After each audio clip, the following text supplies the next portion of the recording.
What's up, gamers? Aaron Shack here for Shackcast episode number 53. We have a special guest today, Mekel Kasanova. This is his second time on the show. I wanted to have him talk a little bit about himself again in case some of you guys didn't catch the previous episode. But yeah, tell us what you're all about and what you've been up to lately. You just put me on the spot and I'm nervous. Oh yeah, right away. We cooled down with so much like pre-game conversation of hitting some topics, and then it's like, yeah, talk about yourself, dude. Like, super on the spot. Aloha, everyone. I'm Mekel Falte, aka Mekel Kasanova. I'm a content creator. I've been doing this a decade. Wow, yeah, it's been 10 years doing this. I've been podcasting for a decade, making content for a decade, and right now I'm here in Hawaii. I've been out here for a while. Yeah. But I'm out here, just making content on gaming, tech, multiple podcasts, doing voice acting now, working on a lot of projects. I guess I can go ahead and segue into that. So Yeah. I am working with, so what we're doing out here is a multi-million-dollar project that I'm part of right now, which is involving the state of Hawaii as well as the Liliuokalani Queen's Trust Fund, which is our last queen. Last Hawaiian queen, and dumping multi-million-dollars into trying to bring video game development as well as studios and whatnot to teach the youth about game development as well as content creating, art, videography, audio engineering, and just so much more.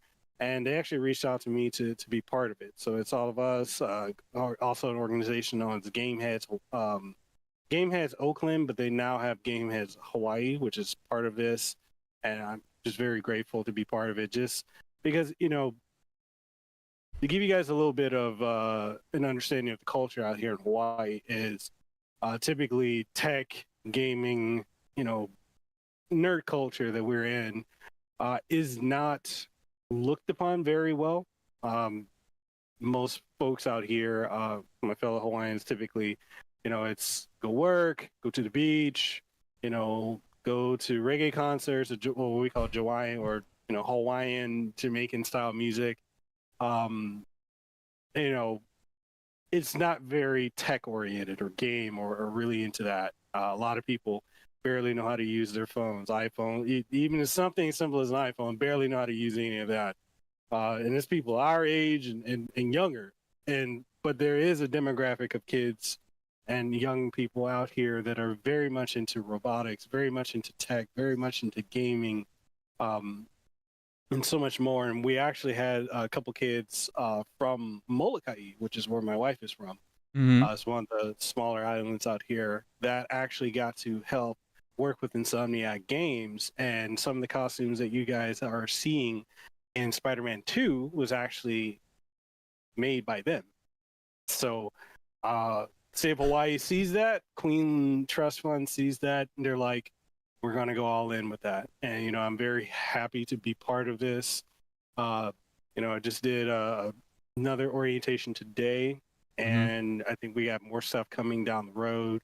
A lot I can't talk about yet, but there's a lot in the works. So I'm very happy to be in that. So anyone who keeps saying like, hey, you're not putting out as much content, I'm still putting out weekly content, almost daily content, but this is bigger than that. That's so much bigger. Yeah, absolutely. I mean, that's a lifelong impact of building up the next generation. And so what does this entail? Like, what does it really mean? Like, what are these kids getting from this whole program? If you had to like water it down and explain it in the simplest terms to someone that might not understand what we're talking about. So the best way I can put it is each of the kids or young adults, however you want to put it.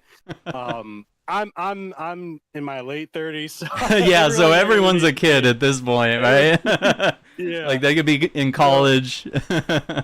Oh, look at those kids. Yeah, I'm the old man yelling at the cloud. But yeah, all the younger people that are in this program will be working either in groups or one-on-one with people in the industry. So we've got Insomniac Games. Mm-hmm. We've got PlayStation Game Studios. So we've also got Sony Santa Monica Studios. Got Xbox Game Studios involved on this. Capcom, Square Enix. There's so many different people and organizations that are in on this, and these kids are getting literally a once in a lifetime opportunity to work hand in hand with these people. And the benefit of the program is not only are the kids able to be in this, or the young, I keep saying kids, the young people are able to be in this program and get the skills, but it also sets them up to, once they graduate out of it, they get into the industry and they get a job guaranteed. So yeah, and it's really what's really important to me, and I think you, as well as everyone else who's paying attention to the tech landscape, AI is really taking over. Yeah. And the fact that a lot of people out here in Hawaii don't prioritize understanding, developing skill sets on tech, or just where society is going, the technology is going, it's going to be hard in come 5 years from now, or even less, maybe even more, when basic things are going to be really hard for them to do. So if the kids are getting these skills and getting these opportunities, these, all this under their belt, they're set up for success, and they don't have to rely upon tourism, because Hawaii's economy right now is completely on tourism, almost 100%. Tourism and military bases that are out here. Right. And so we already saw with COVID, like 80% of a lot of locally owned businesses just shut down because of COVID, and have not been able, a good percentage of them were able to come back, but majority are not able to. Sure. And so these kids don't have to worry about, oh, I need to go get a job at a hotel, or I need to go be a flight attendant, or I need to go work as a corrections officer, or, sell drugs or whatever, because we do have a lot of that here. We've got the worst education in we're at the lowest education level in the United States. Yikes. And it's also a cultural thing, unfortunately, where education is not really valued much by a good number of people. That's starting to change. But these kids, and I hope they realize the opportunity that they have, because when I was their age, dude, that didn't exist. That is the dopest opportunity, dude. I mean, you would be chomping at the bit for an opportunity like that. But I mean, you kind of built yourself to where you are right now. You're kind of able to give back in this really meaningful way, because I mean, I think when a lot of universities started popping up and offering like video game creation degrees, it was all kind of a scam. Like they would be like, yeah, we got the courses, but like they'd kick you out the door, and like nobody's hiring, or like, your degree doesn't mean anything, or your credits are non-transferable. And there's a certain university that got sued for all that, because they promised, they said, no, within so many days we're going to have you working in the industry doing your thing. And like that happened to nobody, and they're still getting sued. I still get checks in the mail from my one semester that I attended. Yeah, it's like a $5 check, but I mean, they're still getting sued for like millions. Every year, we get little checks. I mean, we still have the dollar menu at McDonald's. Hey, that's a meal. Yeah, that's a whole meal. But I mean, the fact that these, kids, for lack of a better term here, are literally set up with like the dopest education and being able to work with those professionals, and then kicking them out the door to that job that they need, that they've trained and worked for.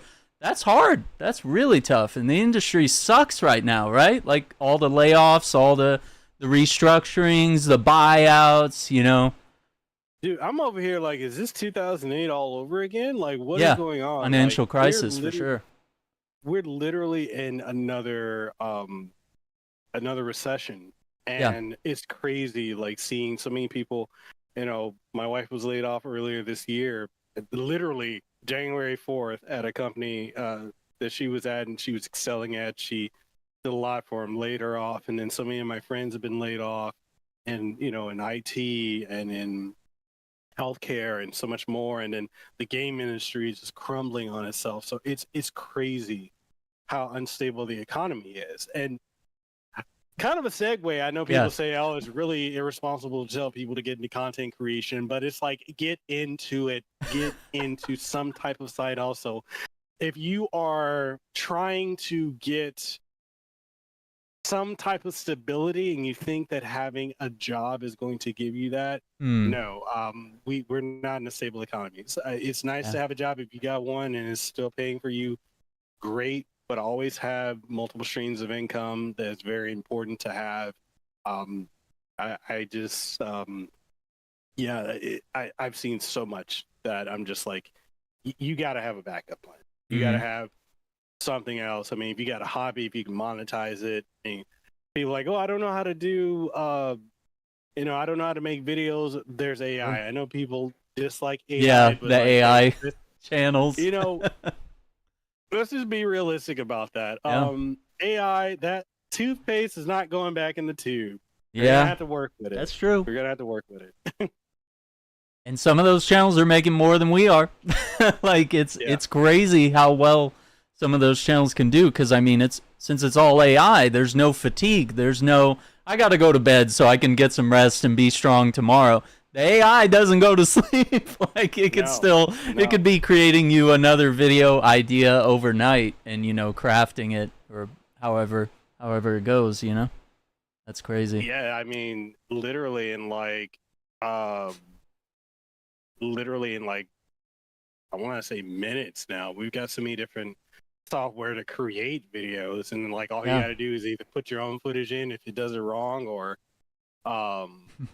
it's just wild. It's wild what people what AI has been able to do.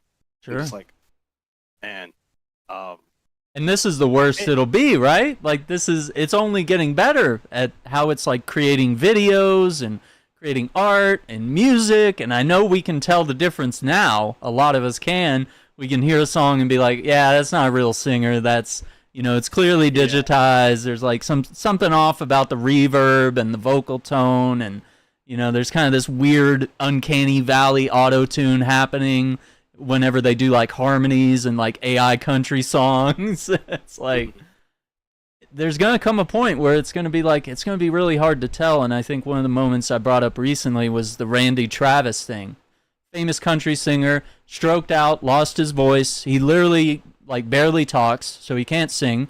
So he had an AI do his latest country song for him. He hasn't sung in like, I don't know, maybe 20, 30 years or something. Like it's been a while. Oh, wow. So he like sat down with a bunch of country artists at the studio, and all the artists are playing. They're actually playing on the track, but his voice is not his voice. They trained an AI to like, hey, listen to all the Randy Travis albums and simulate what his voice is, and then, here's the lyrics, sing the song, however they did it. And it was a really cool, like, behind-the-scenes thing, like an ethical use of AI in a way that, like, is really deep and meaningful and kind of makes you want to cry a little bit, because it's like, this man cannot deliver his art the way he did, his whole life. That'd be like us losing our hands, We wouldn't be able to play games or type or do any of the meaningful things that we do without that. So any meaningful substitute that would still allow us to do what we do would just be insane. I don't know. And it really, touching on that, it was probably my last point on it, but like to touch on it, like for anyone who's out here saying that everything with AI is bad, and I know there's a lot of people that do that, you have to understand that with everything, there are going to be people who are going to use it for good things and people who are going to use it for bad things. And you can't put everybody under the same umbrella, to be honest. It's true. It's just, with the way AI has gotten from being able to pick up on inflection, tone, cadence, like to a point where sometimes you can't even tell what is AI, if this is able to help him put out albums still. And I mean, as a musician, you and I are both musicians, and it's like having that taken away is hard. Couldn't think of anything worse, honestly. that would just take all the excitement and the happiness out of life. I don't know. That would be rough, like not having the voice or the or the hands to play guitar, or to, you know, a lot of people have had like brain aneurysms and had to like relearn how to play guitar. I couldn't imagine having to do all that again. Like that would just be insane. But you know, it's possible for some. Let's talk a little bit about the Nintendo showcase, because I mean, this one was huge a couple days ago and just kind of blew up the whole, like, nobody, let's set it up here, like, nobody was expecting it to be this good. Like, Summer Game Fest, we'll touch on it later, but Summer Game Fest came out and it was like the indie game showcase, you know? It had some games, you know, there's a few things here and there, and it's mostly indie, and Jeff Keighley set the expectations. He was like, hey, it's an 8 out of 10. It's mostly games you know about. It's not, you know, we're not announcing the next Last of Us or anything. Like, you know, just keep your expectations in check. And then Xbox comes and blows it out of the water in a different way. Ubisoft comes in, they do their thing. And then Nintendo comes in, we're like, oh, it's probably just like an indie game showcase or something. They're probably not even going to show Metroid Prime 4. Look how long it's been. And look how they've never showed gameplay. They've only showed us a title card. The game is probably in some form of development hell. You know, we're obviously waiting another 6 to 8 years for the next Zelda game, so they're probably not giving us anything there. It's been like 80 years since Mario Odyssey, so they're probably not working on the next Mario yet either. So let's keep the expectations low. And then now I'm just gonna let you take the wheel here. Yeah. So okay, and this is me kind of outing myself. Yes, I'm a journalist when it comes down to the core of it. My background's in journalism, but like, I typically don't bother trying to get out to watch Nintendo Direct for many reasons. Typically, the biggest one is they usually are at 2, 3, or 4 o'clock in the morning in Hawaii. I'm sorry, when my kids go to sleep, I'm not trying to get them up and being loud or anything like that. So it's like, when I hear, okay, we got Nintendo Direct, I'm like, yeah, I don't care. Yeah. I don't blame you. I woke up. Yeah. Bro, I woke up. And I woke up, I checked my phone. Oh, no. Everyone's like, yo, did you see this? Marvel vs. Capcom. Yo, we got a new Mario Luigi. Metroid Prime 4. Yeah. All this other stuff. And I'm like, what? The one time you sleep in, right? You know, I'm like, wait, what? And then I went and looked at it. I was like, yo, this is crazy. Absolutely. I never expected Nintendo to knock it out of the park like this. And honestly, Metroid Prime 4, we first got word of that 7.5 years ago. Yeah. I feel like I think that's right. Yeah. It's gotta be close. It's gotta be close, because that's insane, dude. And then the only other thing we heard about was the remaster of Metroid Prime 1. They like, oh yeah, it's still in the works, but you know, typically you hear something like that, you're like, oh, it's in development hell. And then Retro Studios was just radio silent for the last 7 years, so you didn't know if it went through multiple different publishers and developers. Well, not publishers, developers. Sure. And I looked at that trailer and I'm like, this looks too good to be running on the current Switch. Okay. It looked way too good. And for most of the things that we saw there too, I was like, this looks like this is, because we know, and Nintendo set the precedent too, that they're not going to touch on the Switch successor. Right. We know it's coming. They have confirmed that it's coming. But, you know, they're like, we're just not going to announce it. I think that's probably going to get its own Direct, but the way that Metroid was looking, from the graphics to, you know, the reflection to the way how smooth it was, I was just like, yo, this cannot be running on the current Switch. Like, no way. There's none. No way. Tegra X1 chip, no. And then like I was looking at the Mario Luigi game. I'm like, okay. Yeah, you know, I could probably see that running on the current Switch, but the way it was too fluid for me to. Because we kind of know how the Switch runs things, and it's always kind of a little shaky, even on its biggest titles, right? Like Tears of the Kingdom or whatever. Yeah. Which, I mean, even that game too kind of struggles to run at times. I know there's like rumors that the next generation or whatever the next Switch is or successor is going to have I think they said Breath of the Wild. That was one of the leaks, is Breath of the Wild running at 4K 60 frames per second. I honestly think that we're going to get, and I've said this before, I think when the Steam Deck, and I'm not someone who's going to be, there's plenty of channels that rag the Steam Deck. It's a great device. Yeah. But I think the Steam Deck showed all of us that you can have a platform that doesn't have to be competing completely with the PlayStation 5 and Xbox Series X as far as performance, but it can still run next generation titles and have them day and date. Whereas like Switch, you got to wait X amount of months till a year later. I mean, look, Hogwarts Legacy is an example. Yeah. And most games, Bloodstained, was it Ritual of the Night, runs like crap on Switch. And I bought it there because I wanted it portable, like an idiot. Right? And I was like, "There's no way this game will run like crap." I mean, it's Castlevania Symphony of the Night type stuff. Like it, surely the Switch. And anyway. Yeah, and then what was the other one? Euden Chronicle. That game is broken on the Switch. Mortal Kombat is another one. Have you seen the way that looks? The comparison videos? Like people with no eyebrows and no facial expressions, or I don't know. Yeah, it's just wild to me, like seeing that. We're at the point where it's like, Nintendo needs some power behind it, and seeing that the Steam Deck and all these other devices, all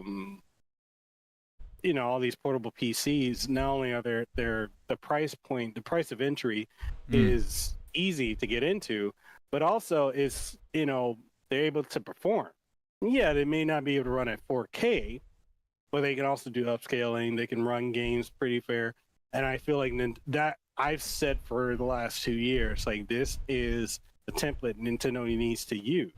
Get off the mobile Tegra X1 chip, get on to, well, I know they're going to continue to work with NVIDIA because NVIDIA has they're dominating for sure. Yeah. But like we're at a point now where it's like this is the template for which Nintendo can use, because it not only allows Nintendo to put out their own games, which Nintendo knows how to fully optimize their own first-party titles. Yeah. But it also allows third-party to put their games on there, and it doesn't have to have as much of a severe performance drop as the current Switch gives it. So I'm thinking of like, hey, Final Fantasy 16 is coming to PC in a couple months. Final Fantasy 7 Rebirth is potentially, more likely it is, going to come to PC. Imagine all these games that are on, and I know, currently 16 and the 7 Remake trilogy is exclusive to PlayStation. Yeah. But, imagine these titles, these those titles, Call of Duty, all this other stuff, running on Nintendo's hardware. But you can still get your Nintendo first-party titles. And I'm just like, they would rake in so much money, because at that point, unless you really wanted the performance, and honestly, if you really want the performance, go with PC. But, having Nintendo and proper third party, because if Nintendo did not have the third party support that they've had with the Switch, it would be another Wii U. It would be another GameCube. It would be another N64. Yeah. They need to have the power and the ease of development to put these third parties on here. So, I just feel like that's the template. But yeah, I know I went off in a whole nother tangent. No, I like it. Let me ask you something in league of that. Like, what does the Switch? I want to call it the Super Nintendo Switch. That's the name I want. I think it would be so cool. It'd be like the retro callback, and it's like they could even sell a platinum version where it's like gray and purple, or go with the Super Famicom colors if they're crazy with that. But what would the specs have to be, like, roughly, for it to be, like, does it have to be 4K 120 FPS, or could Could it come down more to kind of what the PS4 did, like 1080, 60 FPS, or what are we looking at here? Honestly, I think it could be PS4 to maybe ROG Ally, Lenovo Legion Go level performance. Right. Because you can have that, and I think the baseline needs to be 1080p. That needs to be the very bare minimum. I think so. We're in 2024. Yeah, dude, we can't do 720. We've been doing 720 since what? 06? Yeah. 07. So it's like bare minimum needs to be 1080p. 1080p 60 frames per second, fine. That needs to be the very bare minimum. You know, if it's portable, I think honestly being portable 1080p is fine. I don't think we need to go above that. I would love an OLED screen. Right. Maybe they will, maybe they won't.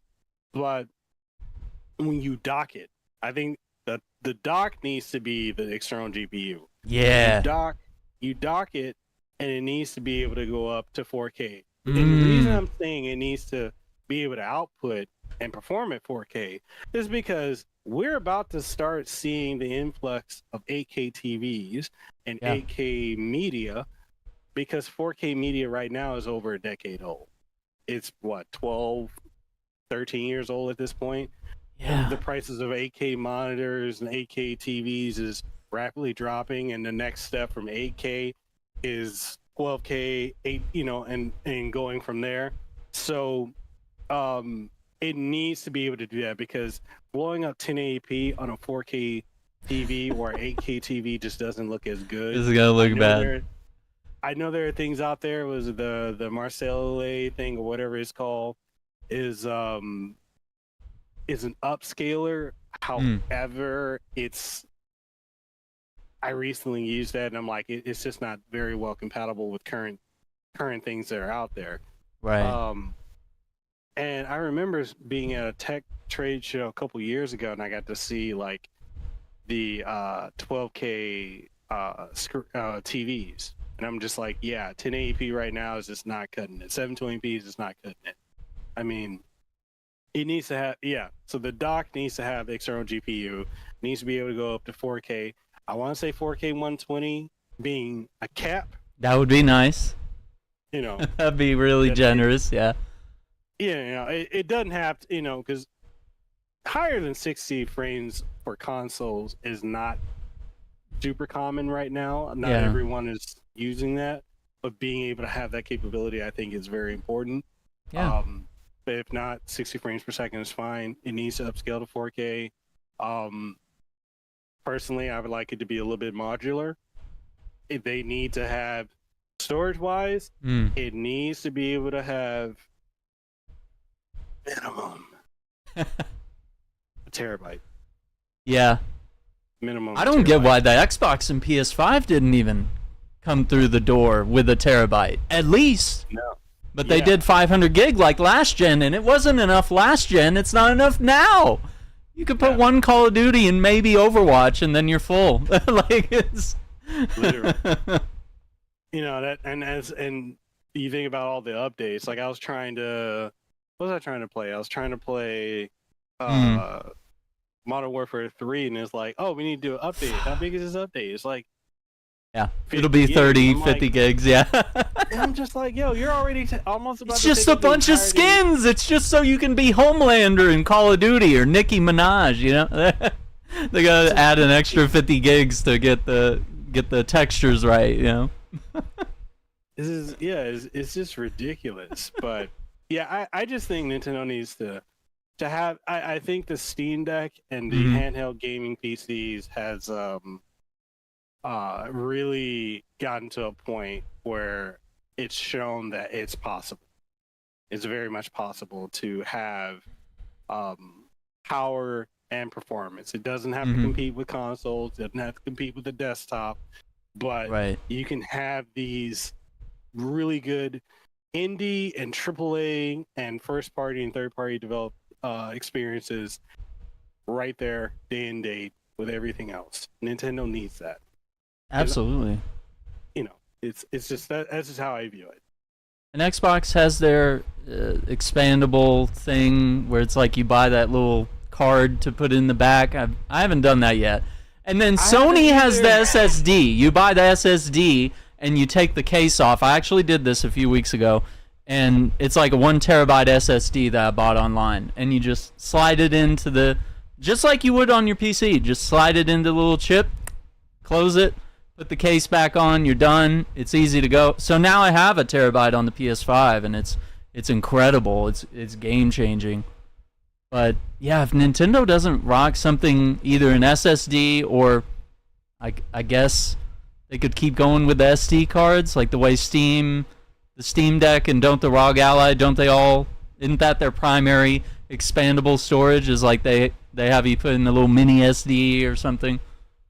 They do, but we're starting to see that like even with the higher end Right. micro SD cards, like when you're trying to play, if you're putting a bigger game on it, so like a Cyberpunk 2077 or Assassin's Creed or anything, or Call of Duty, it doesn't run as great as it could because it's limited with what it has on it. And it's just one of those things where it's like the read-write speed, it's not comparable. They need, and that's why I said the modularity. It doesn't need to have the they don't need to do proprietary. That's not helping Xbox. I don't see people buying that really. That stupid little card, dude. You know, and it's, especially for that price. Yeah, you know, it's if I want a very terabyte expensive. on my Xbox, it was like $150 for a terabyte, $250 for 2. When you could just like, give us like let us put a 2240 or 2280 M.2 SSD in there. Yeah. Like PlayStation does. And it's just Nintendo needs to do that. Nintendo's going to do what they're going to do, but I think the hesitation for them to really announce what the next console is I don't think they want another Wii U situation. Oh, absolutely not. Yeah. Bro, if they say that, okay, here's the Super Nintendo Switch or whatever they're going to call it. I'm really pulling for it. It's not backwards compatible with the current Switch, which, if it is, it needs to have performance boosts on all those games. Yep. Because we're seeing with people who are emulating these games, they're able to unlock frame rates, increase performance, and all this other stuff. It needs to be able to have that capability. If they announce this thing and you cannot play your Switch games, and Switch Online doesn't work the same, or you got to pay another... Man, this is Yeah, they come up with a whole new virtual console or a whole new, Nintendo Switch Online Plus for the Nintendo Switch 2 or whatever. I really think Nintendo Switch 2 is a weak name, and I think if they do like the Nintendo Switch U or the Nintendo Switch Me or something stupid like that, it's really going to confuse people, or they're not going to catch on. I think you have something there on that, though. I don't know. Yeah, it needs to have, because when you think back on like the Wii U, people had no clue what the heck it was. I was working at GameStop when that came out. It was so difficult to get people to understand. Okay. Yeah. So you dealt with the middle-aged mothers that walk in looking for the next Nintendo for their kids. They're like, I need the tablet, and I'm like, no, lady, you need the whole system. Like, this is a $200 expense today, okay? and that was the big problem. The way they were marketing it was because people didn't know that it was a console. They just thought it was an add-on. They thought it was just a tablet itself, and that was a failing for Microsoft with their marketing. But right now, it's not Microsoft, but Nintendo with their marketing. Nintendo needs to, I would say, exactly what you said. Super Nintendo Switch. It needs. It's a clear upgrade name, yeah. You're right, and they need to. You remember how with the 3DS they had. I was about to bring this up, dude. With the parentheses, they need to have that. And remember the cartridges? They had the little notch to like. Yeah. And that was like, hey, this is a 3DS game. You could still play your DS games, but it was like, hey, the 3DS ones only fit in this console. So that might be the way to say, like, so that you don't accidentally put a Super Nintendo Switch game in your regular Switch and light it on fire, you know, have it explode here. Yeah. Bottom line, Nintendo, I think the other thing that they're super worried about is their cost, right? They always try to keep the Switch or any Nintendo console, they always try to be the cheapest one in the room, you know, with the least crazy hardware, because, you know, they want it to be affordable. You know, they know that they're marketing this mostly to children or like a young audience, even though adults do buy them. Like, obviously they know our big market is like hitting them with the family games, but they need to be more than that, because I mean, I remember the older days of Nintendo when they had teen and mature games, and they had the third-party stuff on Nintendo, and that was a jam, man. That was good old days. But then when you couldn't get the same version of Batman Arkham City or Splinter Cell or whatever it is, oh god, don't you get like the bootleg version on the Wii. And they'd be like, no, don't worry, you get to hold a flashlight as Batman. This is totally different. Like, you get to, this is something the other consoles don't have, man. Like, you get to move Batman's hands around with the nunchuck, you know? Like, you get to look at the map on the tablet, dude. And when your parents tell you to get off the TV, you know, you get to keep playing on your shitty little tablet that's, like, heavy as a brick, you know? With how that battery life was like, what, an hour and a half tops? Yeah, and I think people thought that we were going to be able to take it like on the train, and you know, I think people thought that essentially the Wii U was going to be the Switch, you know? Yeah. And it wasn't ready for that. It was mostly like, no, you need to have this thing plugged in. Like, don't take me on the train. It loses connection with the console, and then it forgets what's going on, and everything falls to pieces. I don't know. You know, and one of the things like we saw with the Nintendo Direct, we saw with a lot of games being remade. Mm-hmm. And I know a lot of people say that this generation is just remakes and, you know, re-releases, and why are companies doing that? Sure. It is the reason, for those who may not understand. It's what sells. Do you risk? Like, yeah, you're gonna develop something new, but in the meantime, what can you get a quick return on that doesn't really pull too many resources? So Right. Donkey Kong Country Return, this is the second re-release of it. Yeah. A lot of people were like, I saw a lot of people confused by it. Yeah. Yeah, kind of funny games was kind of confused on a lot of things in Nintendo Direct, which is Oh, no. funny. It was kind of funny game. Kind of funny. You know, Donkey Kong, this is the second re-release of it. It originally came out on the Wii, I believe, in 2010. Right. And then we had the re-release on the 3DS, which was, in my opinion, the definitive way to play it. Had more content. You also weren't stuck with the motion controls. But it coming over to Wii, I mean, to the Switch, Yeah. makes a lot of sense, because one, Tropical Freeze sold like crazy when that came out on the Switch. Yeah. And you also have to look at the amount of games that either came out on Wii or 3DS or on Wii U that did not sell because either, you know, the pedals fell off of the Wii and people were like, oh, it's just shovelware, or the Wii U just didn't have a big install base, or the 3DS people got over the gimmicks. So if you have these franchises like Luigi's Mansion 2, or Donkey Kong Country Returns, or any of these other titles, re-release them on the system that is your best-selling system to date. Yeah. You will get a quick return on investment. I mean, we saw it with Super Mario RPG? Yeah. Which is easy from the ground, easy money from the ground. Easy win. Remake, and it outsold the original. People got into it who've never had an opportunity to play a game. Yeah. Paper Mario Thousand Year Door remake. Same. Sold like hotcakes. Why not this? Why not do that?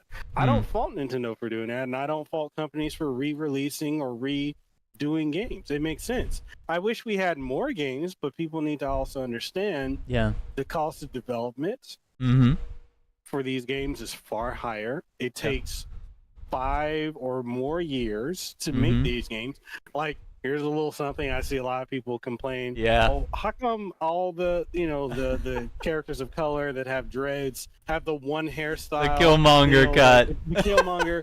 But I'm like, okay, why do they have that? When did the game go into development? When Black Panther was in theaters for most of them. Overwatch, Prince of Persia, the new one, that had the Killmonger cut, like. Yeah, and the thing is like people have been wearing that style of dreads for decades. Yeah. There's nothing, people are like, oh, I'm tired of seeing that. I'm like, look, I got dreads. I'm tired of seeing that, Mekel. I'm tired of seeing it. Change your hair. I know, right? Like, isn't that crazy? It is. It's like development it costs more. Like, people think that this is going to be like it was in the 90s or the early 2000s or the 2010s. Like, no. And what were they sporting then? Cornrows, because I mean that was what was popular then. Was like the Ludacris and the Def Jam, all those games. True Crime, Streets of New York. The dude had cornrows. Like, what do you think? It's Thank you. Popular shit. Like Leon had the 90s, like, Leo DiCaprio haircut for like Resi 2, 4, 6, 8, 10, 12, all the different ones, right? Like like where do you think all this crap comes from, dude? It's all pop culture. It's not just the black people, it's the white people, it's the Chinese people, it's everybody, right?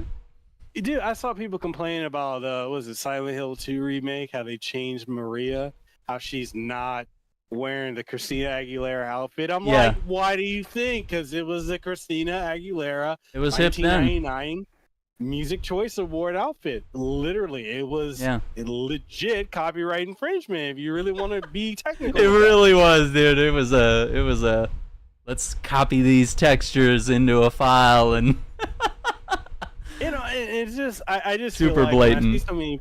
When I see so many people complaining about a lot of stuff in gaming, it's just like I just feel like so many people just don't understand how much goes into it. Yes, there are crappy things in the industry. We will not ignore that.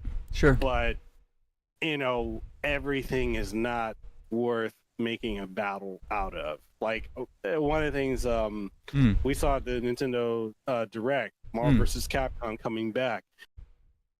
I called that all the way back in 2019, right? When I went to E3 and I was talking to some of the Capcom folks. They're like, yeah, we need to see how well certain things do. One, Yoshi Ono, who was keeping that, I mean, he kind of ran Marvel vs. Capcom to the ground along with Disney. Okay. But Disney now is not the same, Disney, who owns Marvel now, is not the same Marvel from the 90s. Right. When they were trying to get mainstream. Now they are mainstream. So yeah, they're going to be more protective. So there's a lot of red tape to get these licensed characters to go up, to go into this. And I'm telling people now, if you don't buy a physical copy of this game, there's a shelf life for Marvel vs. Capcom Collection. There's a shelf life for Marvel vs. Capcom Infinite and Ultimate Marvel vs. Capcom 3, which is still available. Okay. There's shelf lives for these because of licensing and also Disney at this point. So if you want it, get it. The fact that this collection is coming out is massive. It is crappy that Capcom is not putting this on Xbox in any way, shape, or form. And I put out a video this morning after researching it and reaching out to various industry people I know. Yeah, it is the MT framework, which Microsoft has a policy in place where if they build a game, it has to run on Series S and Series X. They don't really want it on Xbox One. Okay. And so, Capcom wants to put everything on the RE engine. They don't want to do MT framework. That's a literal near 2-decade-old engine. So, it's easy to get that to work on Switch since it's old tech. PlayStation 4, okay, they're just building on the code that they made for everything else, but You know, Xbox isn't pushing Xbox One. They don't even sell Xbox One. Yeah. And, you know, people are like, oh, okay, it's not on next generation consoles. Yeah, it's not because of NT Framework, which it makes more sense now. Yeah. Yeah. Knowing that. Compatibility. Because I thought that was weird too, but I don't know shit about the industry of fighting games. So I just saw PS4 and I was like, oh, that's weird. Well, I guess it will be backwards compatible, but you know, it was like, yeah. I was like, oh, that's an interesting detail. And so you're saying buy these physical, and why are you saying that? Because that's going to skyrocket. Like my copy of Marvel vs. Capcom 1 and 2 on Dreamcast is hundreds of dollars now. Damn. It's rare. The place I had the Xbox original and PlayStation 2 copy of the game of Marvel vs. Capcom 2. They were lost. Well, they were stolen when I was in college. Those are worth close to $500, almost $1,000 each. It's not bad. The release of Marvel vs. Capcom 2 and Marvel vs. Capcom or 1, which is Marvel vs. Capcom Origin, which came out on PlayStation 3 and on Xbox One or Xbox 360. You can't buy that anymore. Like that came out, and that was like the window when that was available. Which I believe was like 2008, 2009. That window to, was it 2012, 2013?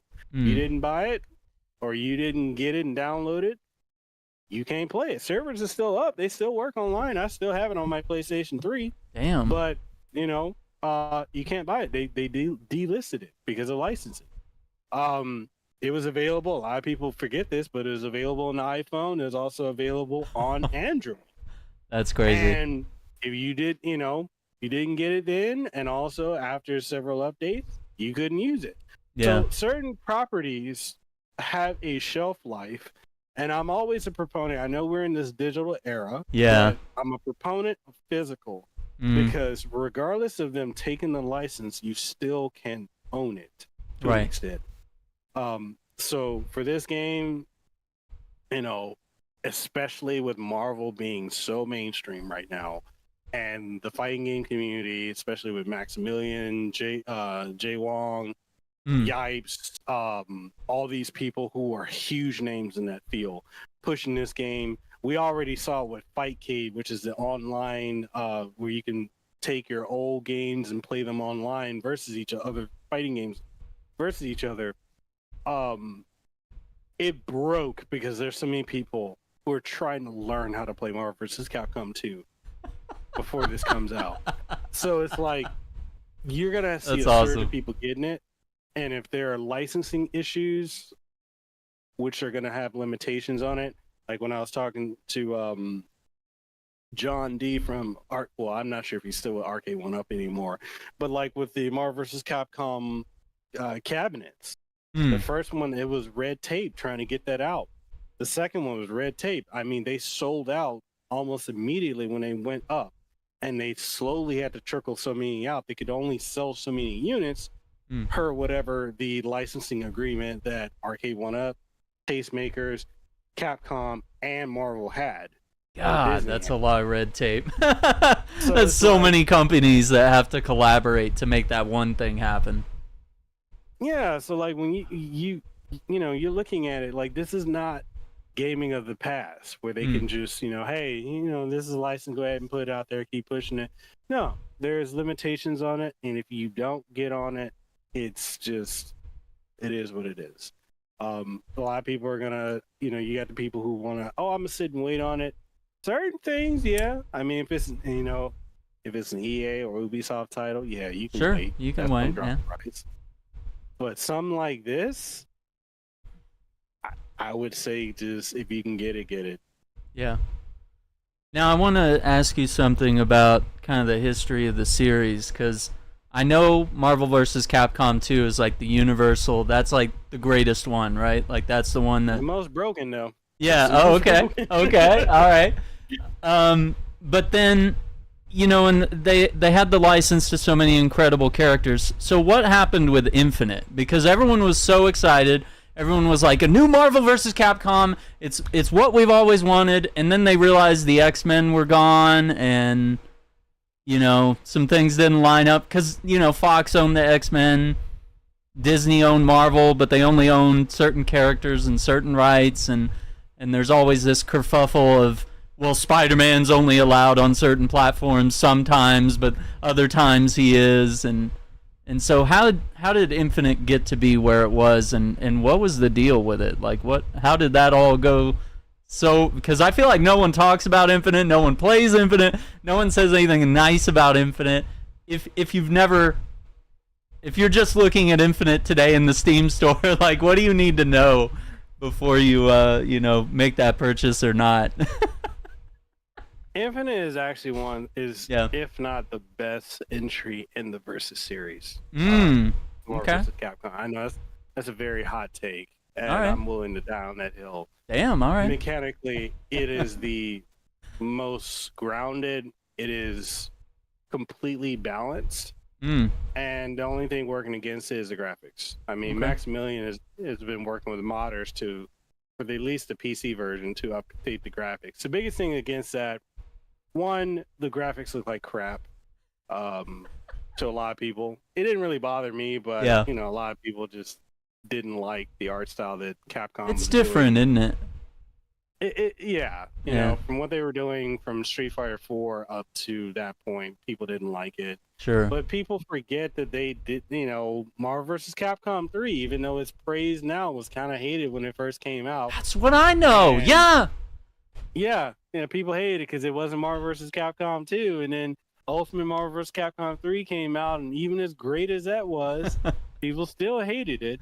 Yeah. But you know, a lot of it, if you really go back to it, people hated Marvel vs. Capcom 2 because it wasn't Marvel vs. Capcom 1. They hated Marvel vs. Capcom 1 because it wasn't X-Men versus Street Fighter. Oh, so my God. The history has always had that.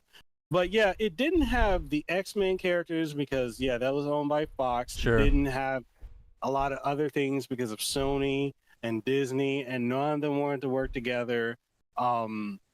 Disney gave the Capcom team a hard time trying to put in characters. Capcom was pushing very hard to get the X-Men in there. Disney didn't want it because they wanted the MCU characters. Okay. Which is essentially what you got. Yeah, more or less. Yeah. I would say Black Panther was basically a mix-up of Wolverine and Sabretooth in many ways. I mean, you had a lot of the characters were amalgamations of other characters to make it work, but it was just red tape left and right and licensing, and it was just a crap show, and you know, people just didn't give it its fair due. A lot of people dropped it. A lot of, you know, tournaments didn't really push it. I know a friend of mine, Jocko Man, was constantly making content on it, but you know, the FGC or, you know, for those who don't know, FGC, the fighting game community, right? I don't mind calling them out, but they're very casuals. If it's not Tekken, if it's not Street Fighter, they don't rock with it. We got a new KOF 15 has been out for 2.5, going on 3 years.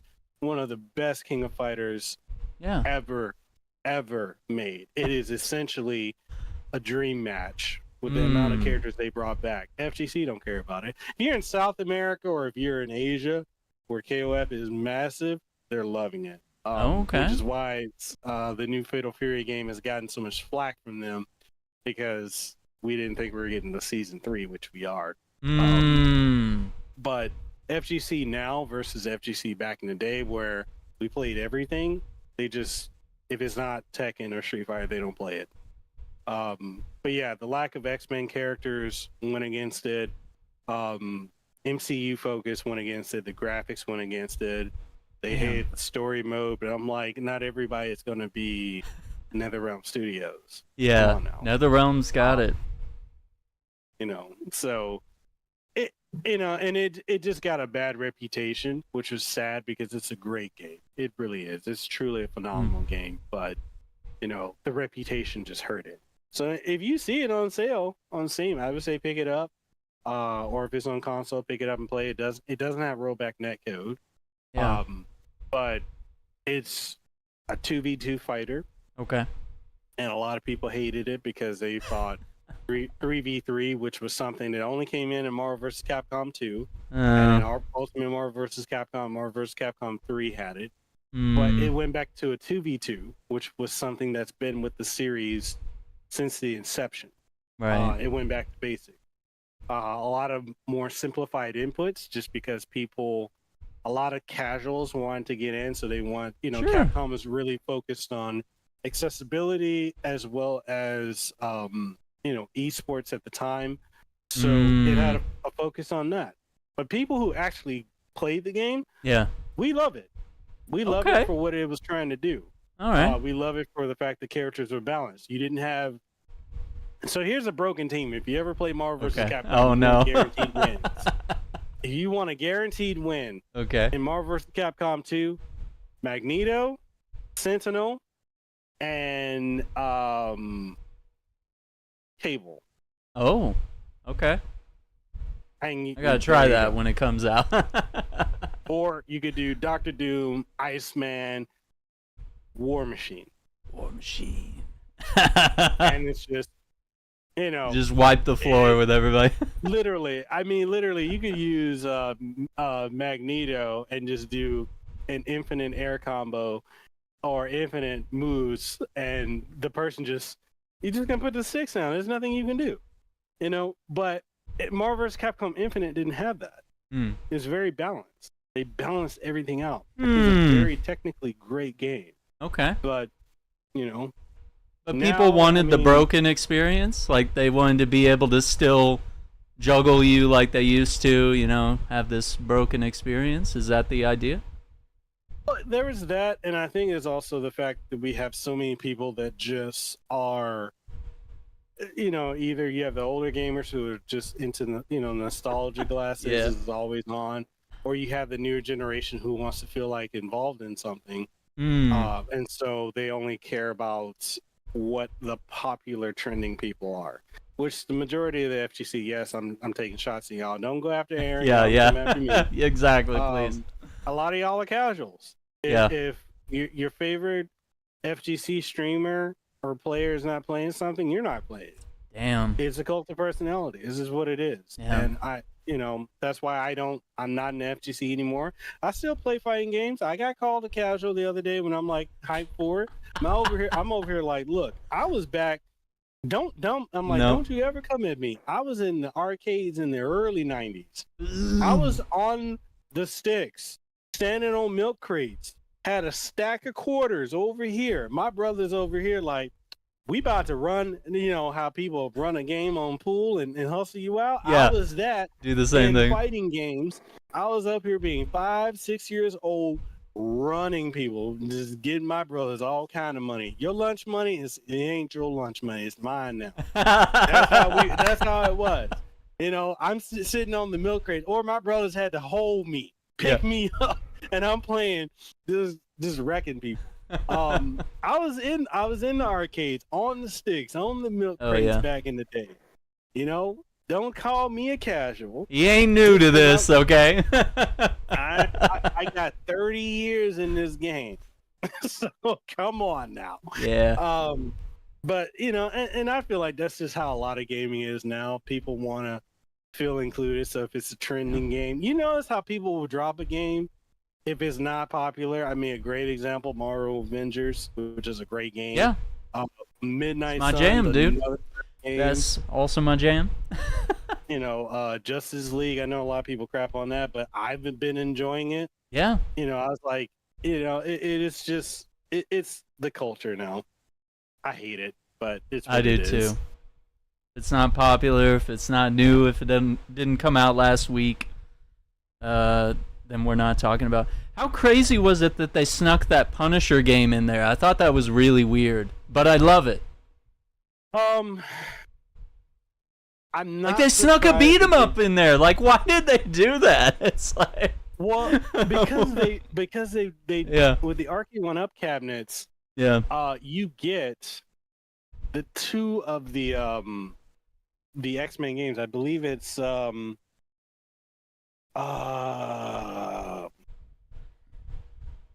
think it's War of the Gems on one, and another one has another X-Men title. But these are Capcom created Super Nintendo games. Yeah. Which were very popular.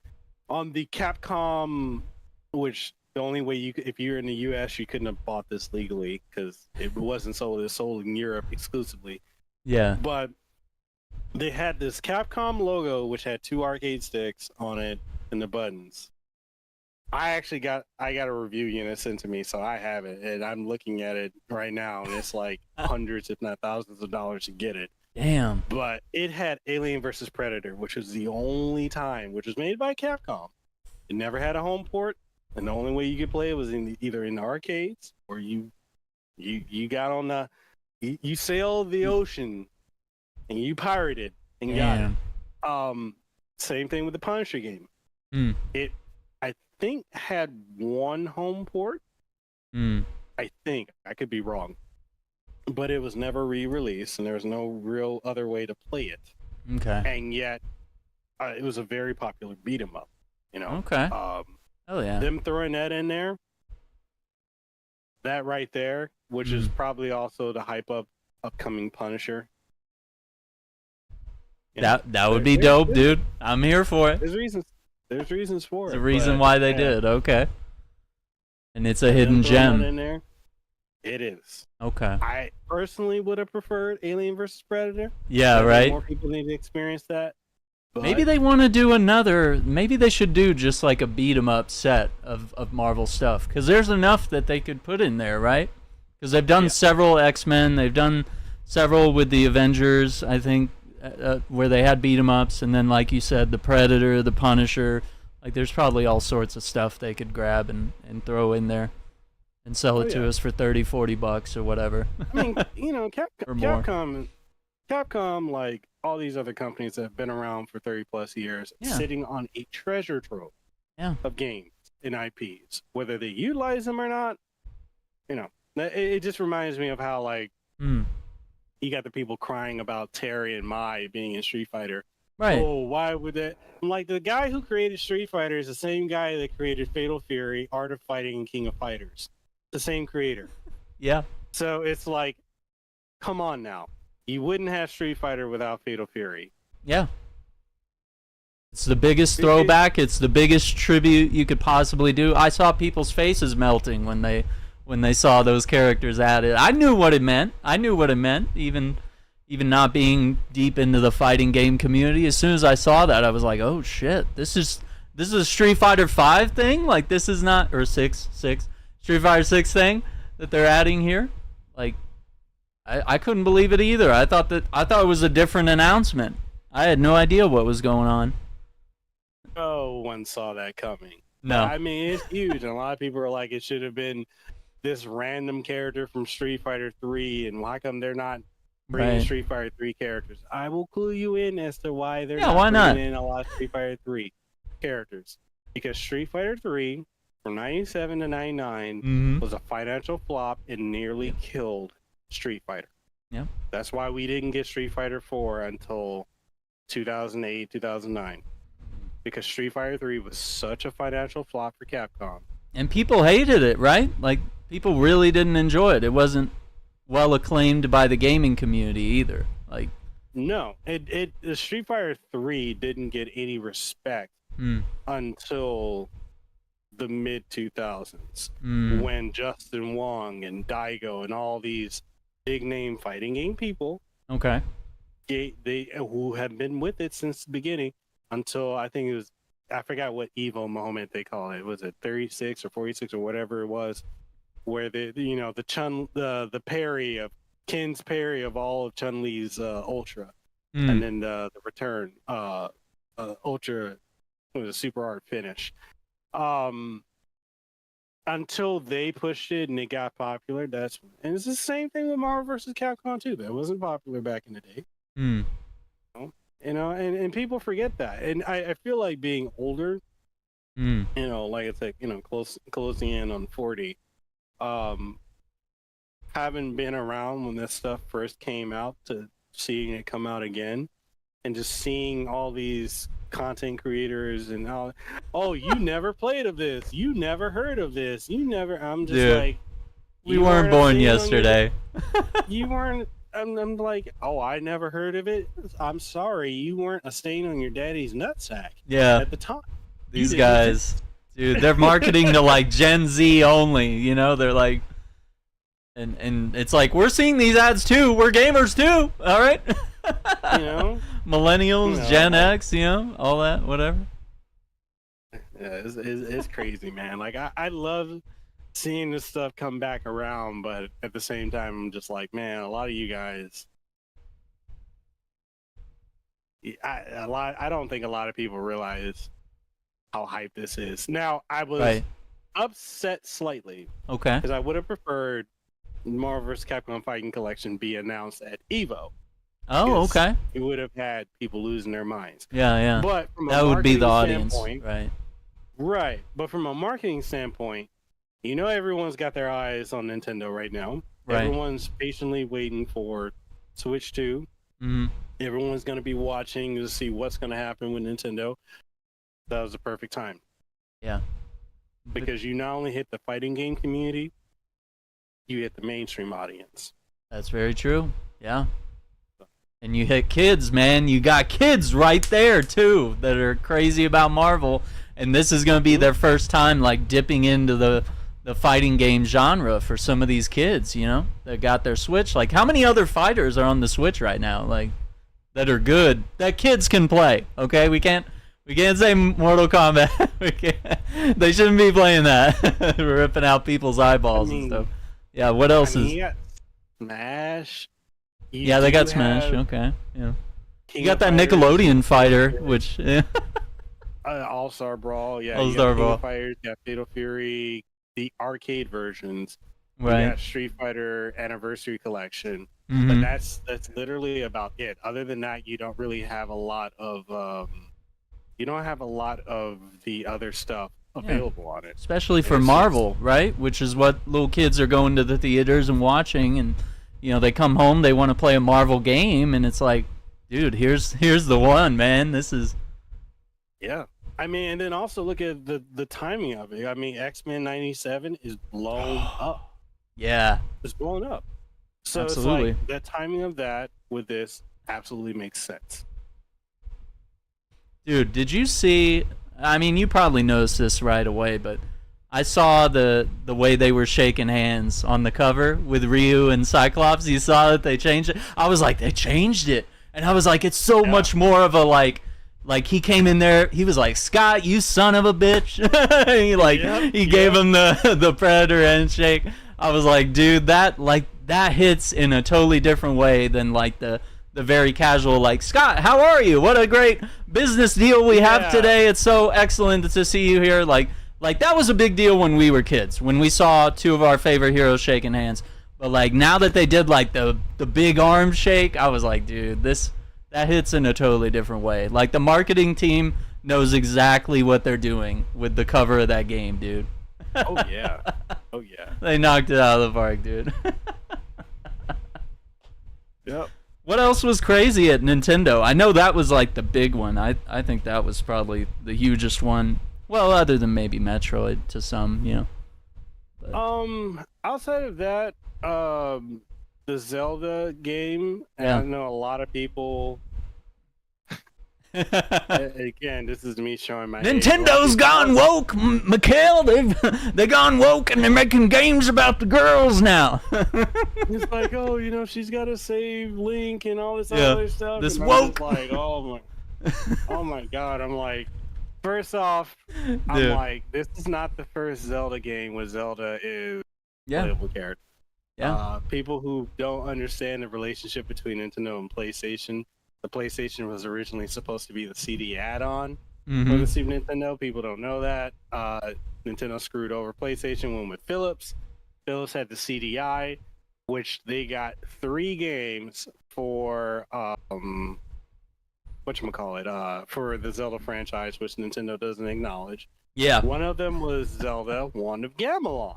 And I'm looking at this new game, I'm like, oh, so this is basically Nintendo's take on Gamelon, Wand of Gamelon, because he's using the wand again. They gave you the wand, yeah. This is the second time that we've had a playable Zelda game. And, I mean, she's a titled character. This is the Legend of Zelda, who now gets to be playable. I think that's great. Yeah, I love it. It looked fun. A lot of people were complaining about the emphasis on puzzles. I'm like, have you never played a Zelda game? Yeah. I mean, all those classic, especially the older ones, were all about little puzzles and stuff. But even the new ones are. What do you think? All the cool new mechanics that they add to Tears of the Kingdom and Breath of the Wild, the stopping time, freezing things, like all of that is puzzle mechanics. Playing your stupid little song on your ocarina to trigger something to happen in the environment, pushing blocks around, hook-shotting things, whatever it is. It's always been puzzles, man. It's always been that way.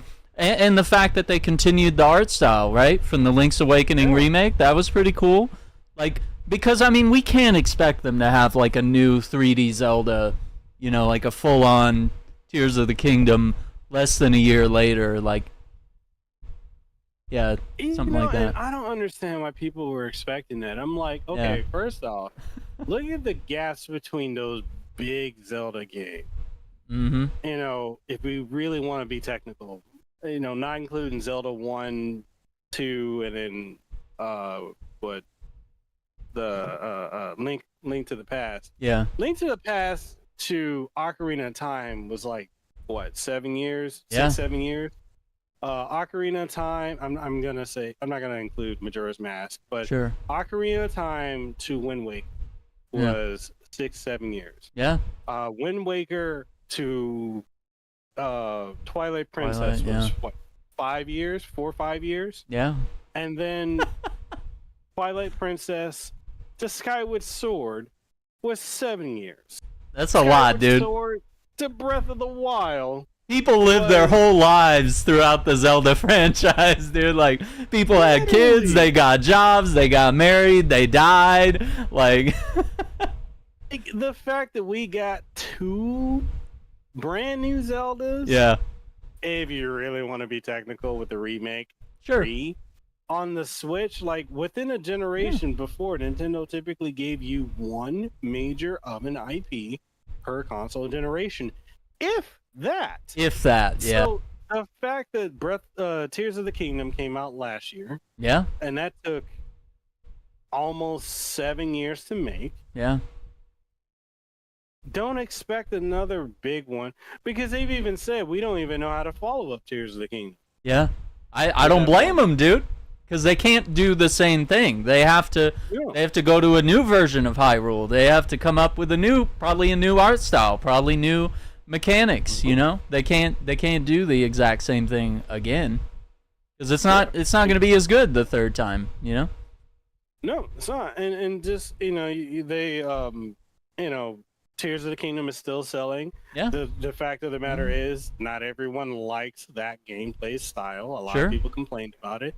So what do? Go back to a formula that works. Mm-hmm. You can have 2 different styles of Zelda or of a genre, and which is a lot of people are forgetting.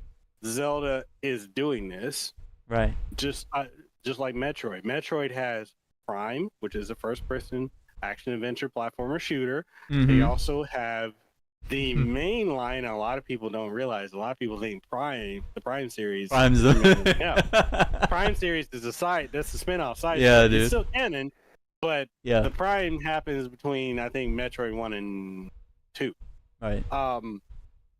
But you've got this classic style side-scrolling Metroid games, and you've got the 3D first-person shooter style. Yeah. You can have Zelda open world the way it is, and then you can have the classic Zelda formula. There's nothing wrong with having them run concurrent. You do one, you alternate to the other, and I think it's fine. A lot of people don't like the art style of Echoes. Was it Echoes of Wisdom? Yeah, Echoes of Wisdom. People don't like that. Oh well.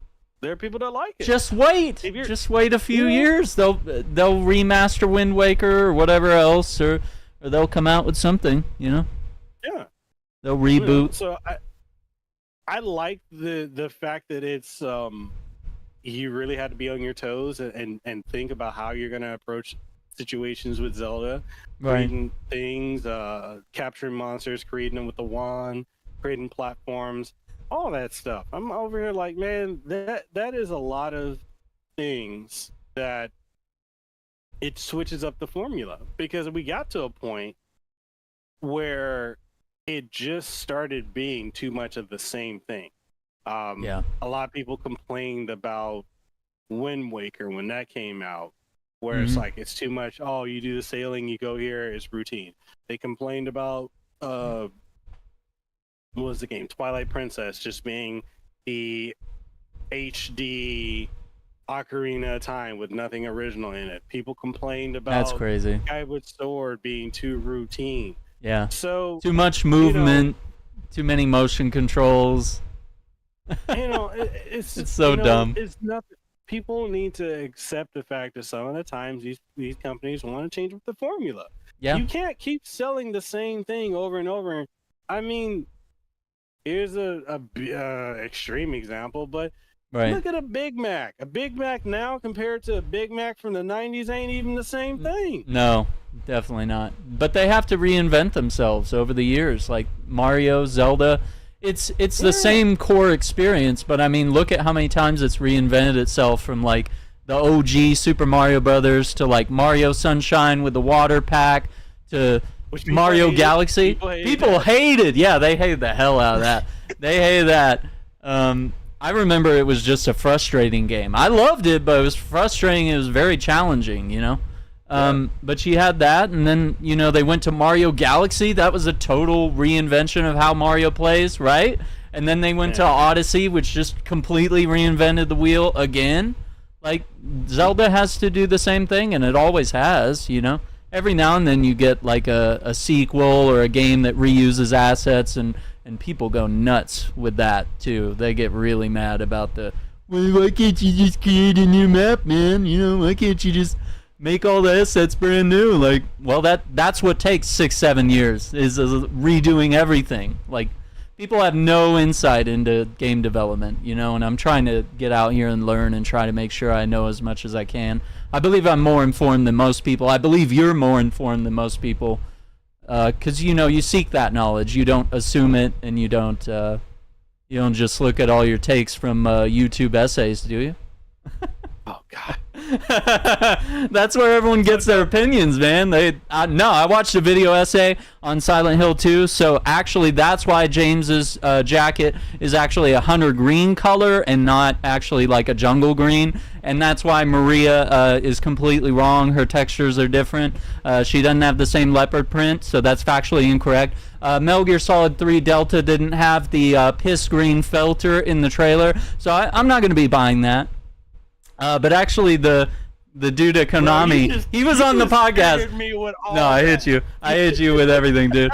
Yeah, that was I'm juggling this man in Marvel vs. Capcom right now. But yeah, the last thing was the piss green filter. The game director of that was on the Xbox podcast, and he said, "Don't worry, it's in the menu. You can toggle the filter on if you want it." But dude, people were freaking out about that piss green filter. They were like, it's not Metal. This looks clean and all, but it's not the real Metal Gear. Not without my green. I was like, dude, that looked like shit then, and it was an art style choice, but it was also there were things to like cover up flaws as well. Like the fog in Silent Hill was not always. It was an artistic choice, sure. It delivered some thrills and some scares, but it was also like the only way you could deliver an open world game and try to render all those assets on a PS1 with a big massive open world city, having all that scrolling by and consistently loading, and those load times were pretty short for a PS1 game, you know, just walk up to a door, go in, wait a few seconds, and then you're in that room. Like that, pretty revolutionary for its time. But anyway, I hit you with a gut punch. I mean, yeah, you did. You hit me with a gut punch, then you clocked me with a right hook, and then you uppercutted me with another one. Because you hit me on. Oh man, I could go off on those. And I'm friends with a lot of the Silent Hill essayists, And I see, man. Okay, let me get on my little soapbox for it. Just a hot minute. Please I'm do. Gonna take about 2 to 3 minutes of your guys' time. Yep. Let me talk about. The skulls are in the chat, dude.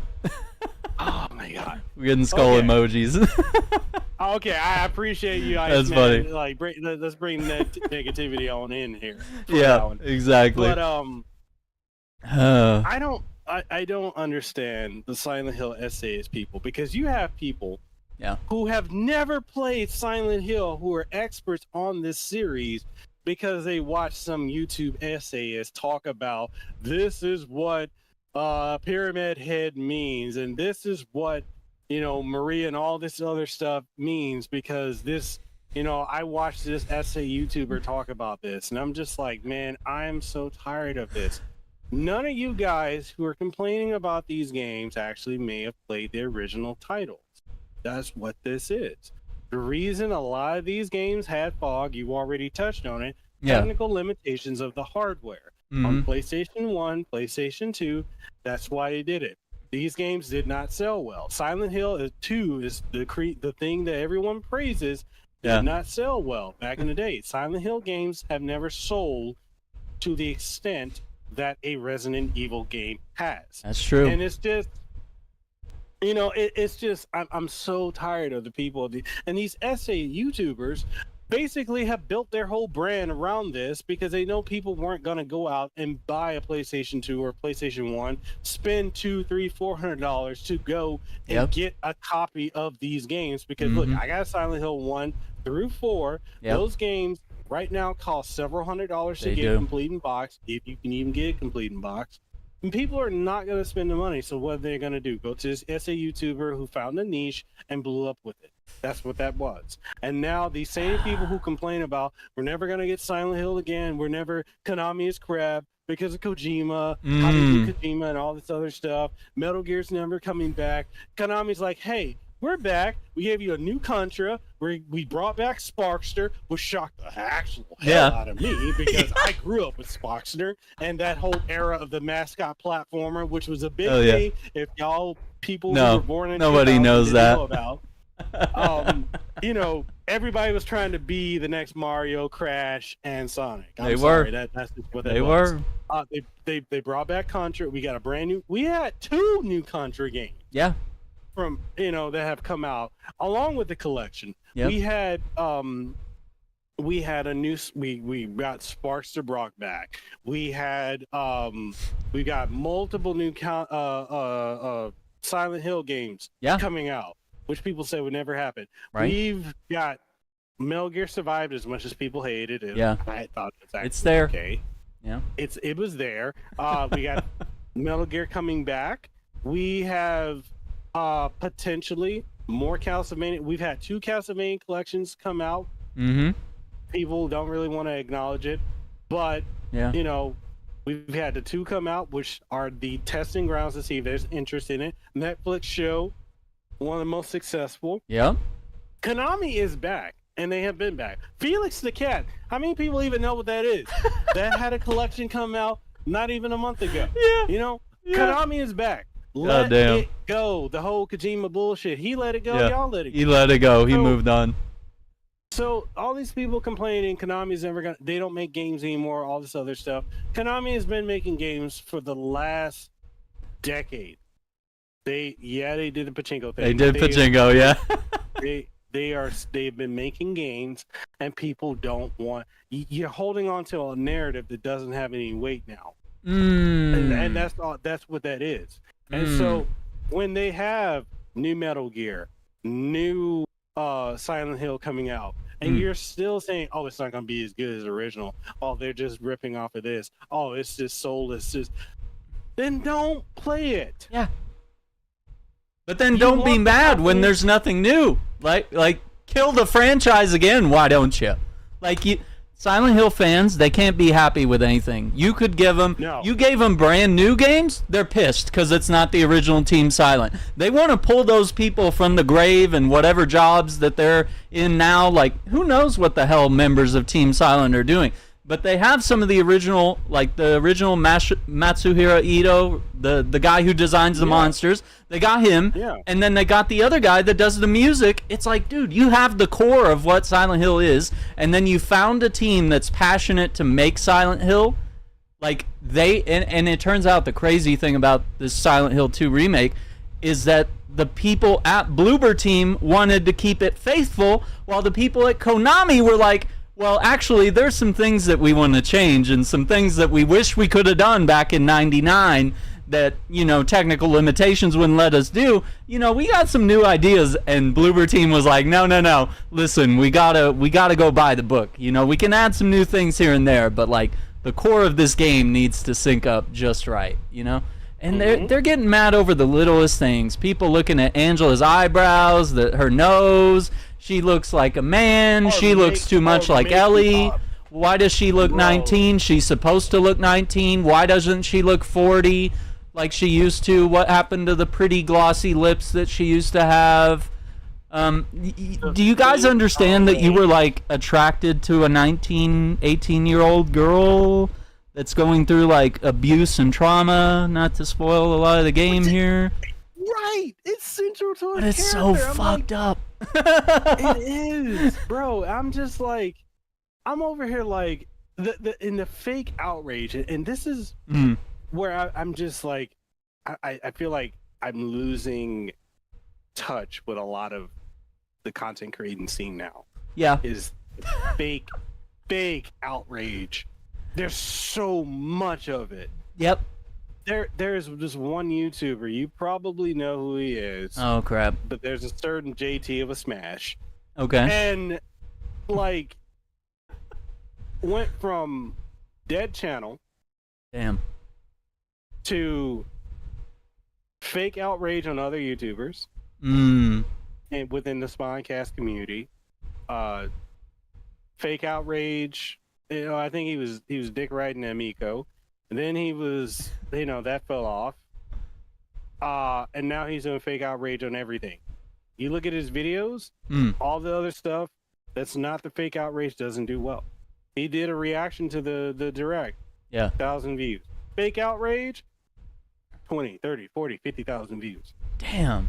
People are going because where we're at now with content. I know I'm off topic, but this is still on topic. No, it's good.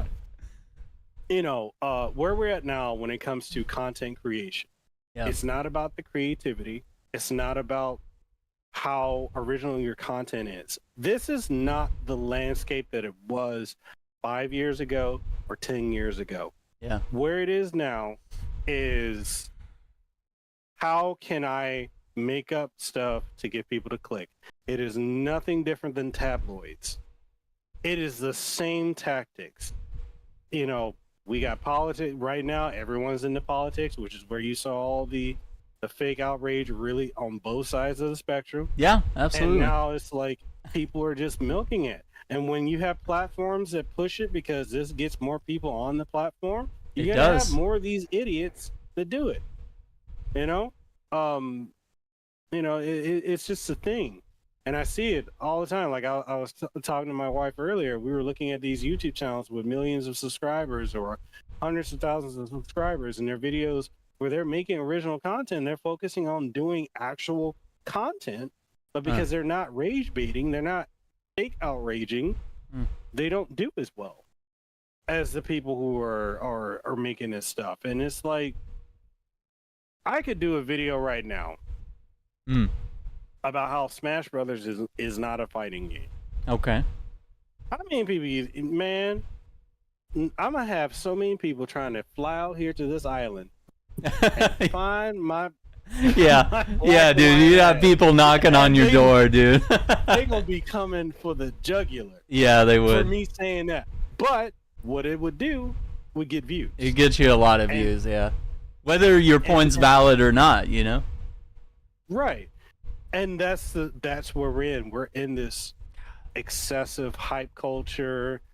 Everyone is just, you know, fake outraging because it gets you attention. The thing is about attention, you can get negative attention, you can get positive attention.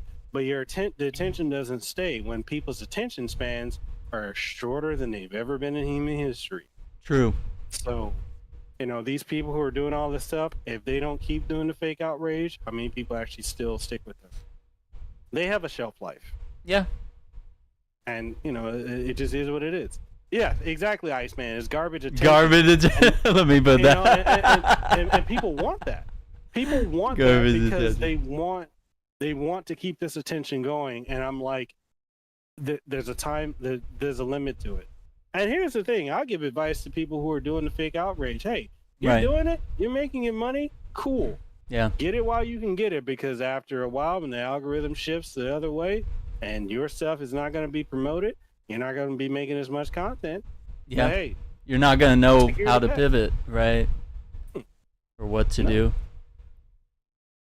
Well, in the outrage, I mean, I just look at what I see with certain games like Suicide Squad and the Sweet Baby controversy where people look at every game, they're like, oh, Sweet Baby was involved, Stellar Blade, her clothes got a patch or something, and you saw that where people...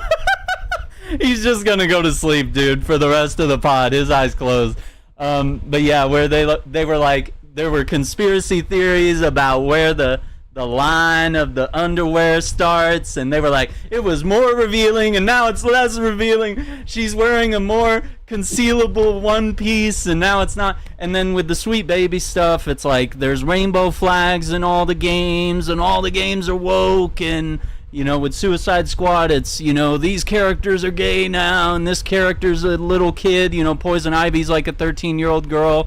Harley Quinn is gay. The Joker, even the Joker, the alternate universe Joker that they pulled in, he's gay too in the storyline, and he has a peg leg, which is kind of cool, some representation there.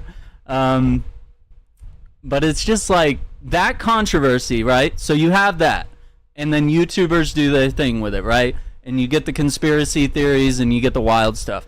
Well, that's not the whole problem. The other half is like that certain mainstream gaming media will make an article about it, about the outrage or about the whatever, or they'll be like, hey, Rocksteady, would you guys comment on this, or blah, blah, blah.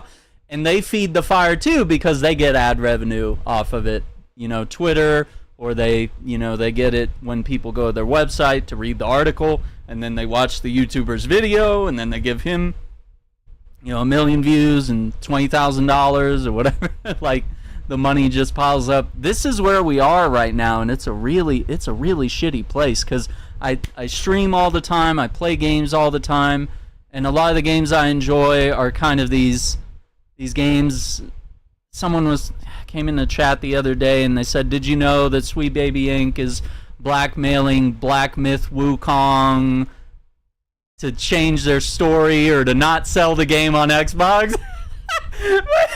He's having a hard reboot, dude. Yeah, dude, this is the crazy shit I hear and I read and I look at Twitter and I'm just like, that's bait. I can't comment on this, dude. Like, I really have no resolution for this. I think last time you were saying, when we were talking, you were like, dude, I don't bother with Twitter. I just do my work and I go home and I forget about Twitter. And I was like, while I was listening to you, I was like, he's probably right.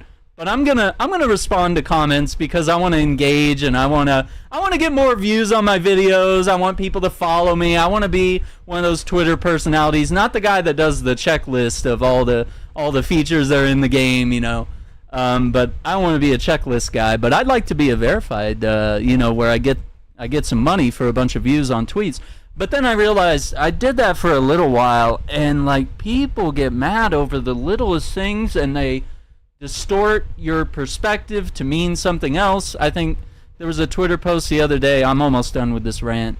But there was a Twitter post the other day where Khalif was just saying, what if we just got rid of achievements? You know the one? Yeah, Khalif had it. He goes, what if we just got rid of achievements? Like, he just kind of said it, He wasn't saying, I'm going to talk with Microsoft and PlayStation. But I kind of chimed in and I was like, yeah, some people get a little obsessive. I know Iceman here in the chat is a crazy achievement hunter. He's wild about it.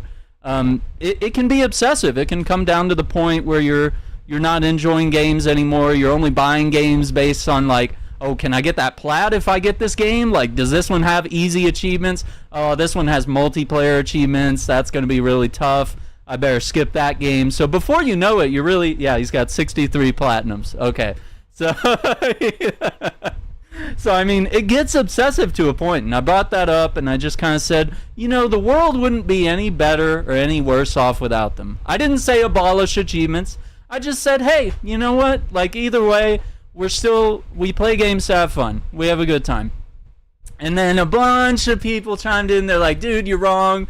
You're projecting. Oh my God, you guys are going to take away achievements. Don't do this. No, your take is so wrong. It's so bad. And I was like, dude, you're the one that's overheating right now. Like, you're the one having a heart attack over just a couple dudes just shooting the shit on the couch, just saying like, hey man, what if we did get rid of achievements? Shit, that'd be crazy, man. And then, you know, like, it doesn't go anywhere because Phil Spencer is not on the other end of the phone where I can just call him up and be like, you know what, Phil, just get rid of the achievements, you know, okay? And I'm gonna talk with some other guys and let's get rid of everything. Like, neither of us have that power. I don't think Khalif has that power. He's getting close. He might get that power someday. Okay, that's my rant, dude. I hit the sweet baby stuff, and then we abolished achievements. You didn't even bring in the DEI. Yeah, well, that was the other thing. Yeah, he had another tweet where it was Elden Ring, and he found the letters DEI in Elden Ring, and he was like, "See," and it's like memeing on these conspiracy theorists that just they look for everything, dude. They do. They look for everything. So I'm gonna throw this one out here. Yeah, go for it. You brought up Stellar Blade. I did. I love that game, by the way. It's so fun. It's really good. It's phenomenal, man. Yeah. It's literally. I keep saying it, and people keep telling me I'm wrong. I'm like, Stellar Blade is near with a budget. Yeah. Promotion and backing. Yeah. The way the story is told, the way everything is, the way the female characters are, it's like near. Like, what is the difference? I mean, even Yoko Taro acknowledged it. But like, all right, so that's okay. So you know the fake outrage about that? Oh, the hard R. Okay. Okay, let's look at that. Yeah. And I can talk about this because I am black. Okay. Right? Yeah, please. And I mean, anyone can talk about it. I don't give a damn who talks about it. But like, when you play that game, are you really looking for that? Like the area where I saw the, you know, where they replaced it. Yeah. Whatever it was, Prime, whatever. Like, you have to go out of your way. A lot of this outrage, you have to go out of your way to drum up something that's not there. Yeah. And, and it's just, okay, so my point with this, because we brought up Twitter/X. Yeah. I've gotten to a point now, bro, I don't even pay for Twitter with Plus anymore. I canceled it because I'm like, I ain't getting any more engagement. Yeah. I'm not spending, I feel like I need to be on, and people forget when people make fun of you for having the verification thing. They do. And paying for it. I realize the game of Twitter, it's not about putting your opinion out there. It's really about just drumming up the controversy to get people to engage with you. There's a lot of engagement farming. Either asking a question or putting a very controversial hot take out there. Right. And there are people who are just chronically on it. You have to create a persona around it. And now that you can monetize it, you got a lot of idiots out there just saying any kind of thing. And me, because I realized how I am with a lot of this stuff, I realized that I started to not like a lot of games. My love for gaming and tech was being destroyed just because of Twitter. Yeah. And just gaming, just YouTubers and whatnot. Like, I say this, and a lot of people are shocked. I'm like, I don't watch gaming YouTubers anymore. Like, there's probably a handful I actually look at. Yeah. Because it's gotten to a point, I'm seeing too many of the same takes. It's like a hive mind. There's too many of the same takes on the same thing. The thumbnails are the same. Like, I was I think I was telling Avedon earlier. Yeah. Like Final Fantasy VII Rebirth, I did my review and I have not touched it since. So you didn't finish it? No. And this is one of your like favorite games. Like you love Final Fantasy, don't you? And you love 7. Not anymore. Not anymore. Not anymore. The reason and the reason this breaks my heart, dude. I dislike it. One. Yeah. Square Enix PR. Okay. And especially recently when they really disrespected me last week with Kingdom Hearts. What's going on there? What's cooking with that? Can we talk about it, or is it crazy? Nah, fuck it. I'll just say it. Basically, I've been getting crapped on by Square Enix for a year. Since the Final Fantasy 16 event. Okay.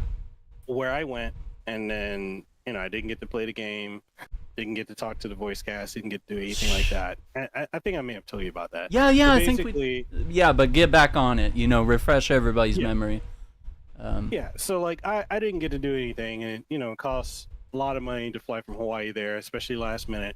Only to find out every other content creator that was there got flown there, got put in the penthouse, got paid to be there, too, and I'm the only one that didn't. And got, I don't, you know me, I don't kiss anybody's ass. Yeah. I'm very, very down the middle. I don't play into anything like that. And pretty much because I don't do that, and a lot of how their PR, the current PR is, it's about whose back you scratch, who you kiss up to. That's how you're seeing a lot of people getting opportunities.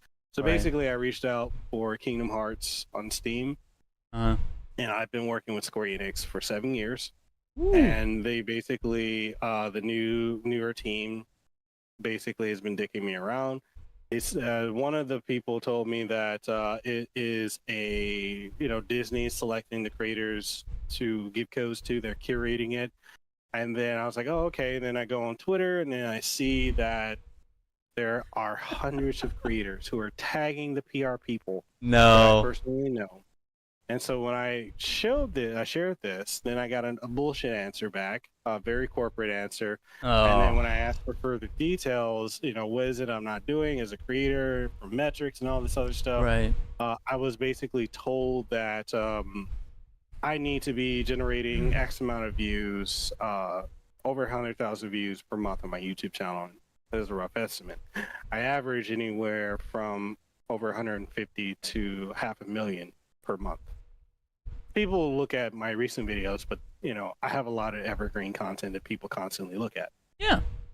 Typically tech reviews, or my tutorials, which people keep going back to. So when I countered that by saying, okay, so you're saying 100,000, I'm clearing 500,000 a month. So what are you talking? Then it came back to being, I need to be a specific creator who's actually creating engaging content that people actually want to watch. What? Yes. What? And so then before I could respond to the person, they blocked me on Discord. What? And then they unfollowed me on Twitter. And then I went to 2 other Square Enix PR people, only to find out that they're like, oh, you want a code? We didn't know you wanted a code. Yeah, the person said that you didn't want to work with Square Enix. What? It's like, yeah. So I got a code. God damn. I got a code. I didn't get to influence the kid. I didn't get to stream it on their Steam. I didn't get to do all this other stuff. Right. But yeah, it's that. Even with Final Fantasy VII Rebirth, they had the LA event. I didn't get to go to it. Yeah. One of the other people, there are a lot of people that they got. You see a lot of the same faces getting the same opportunities over and over within the industry. And it's because of whose ass they're kissing, whose ass they're brown nosing, or whose back they're scratching, or who they're friends with. And so, 7 Rebirth event in LA, I didn't get invited to it. Everybody from the last one for 16 got to go to 7 Rebirth. I didn't get to go to it. I didn't get any invite. I didn't even know about it.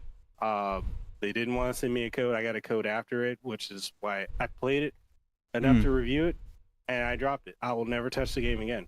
Damn. My love of Final Fantasy and most things Square Enix, like Mana, Saga, and all this other stuff, I don't enjoy it.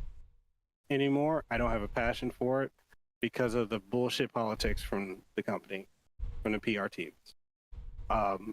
It is very disheartening to see that, you know, I worked my ass off to get to work with a lot of these companies. Yeah. And that's not appreciated or respected.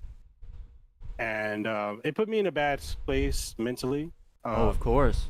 I was very depressed about that, especially with this last week. And you know, I've been teetering on whether I want to stay in this industry or not. My wife talked me out of it and said, "Hey, you know, stop focusing on these companies that, you know, if they're gonna be that way. Focus on companies that are giving you opportunities, that are working with you, that do appreciate the things you do." Right. And honestly, you know, my wife didn't help me refocus. I don't think I would still be making content. But thank you, Iceman. But yeah, it's there's a lot of that. He likes you, man. You know, and it's that's just, good to see. It's sad that this is what the space has become. Yeah. And you know, I realized, like, okay, what's the game coming up now? Visions of Mana. Right. I'm probably not getting a code for it. Yeah. If it's that same team that, you know, I need to make content that's actually engaging. Okay.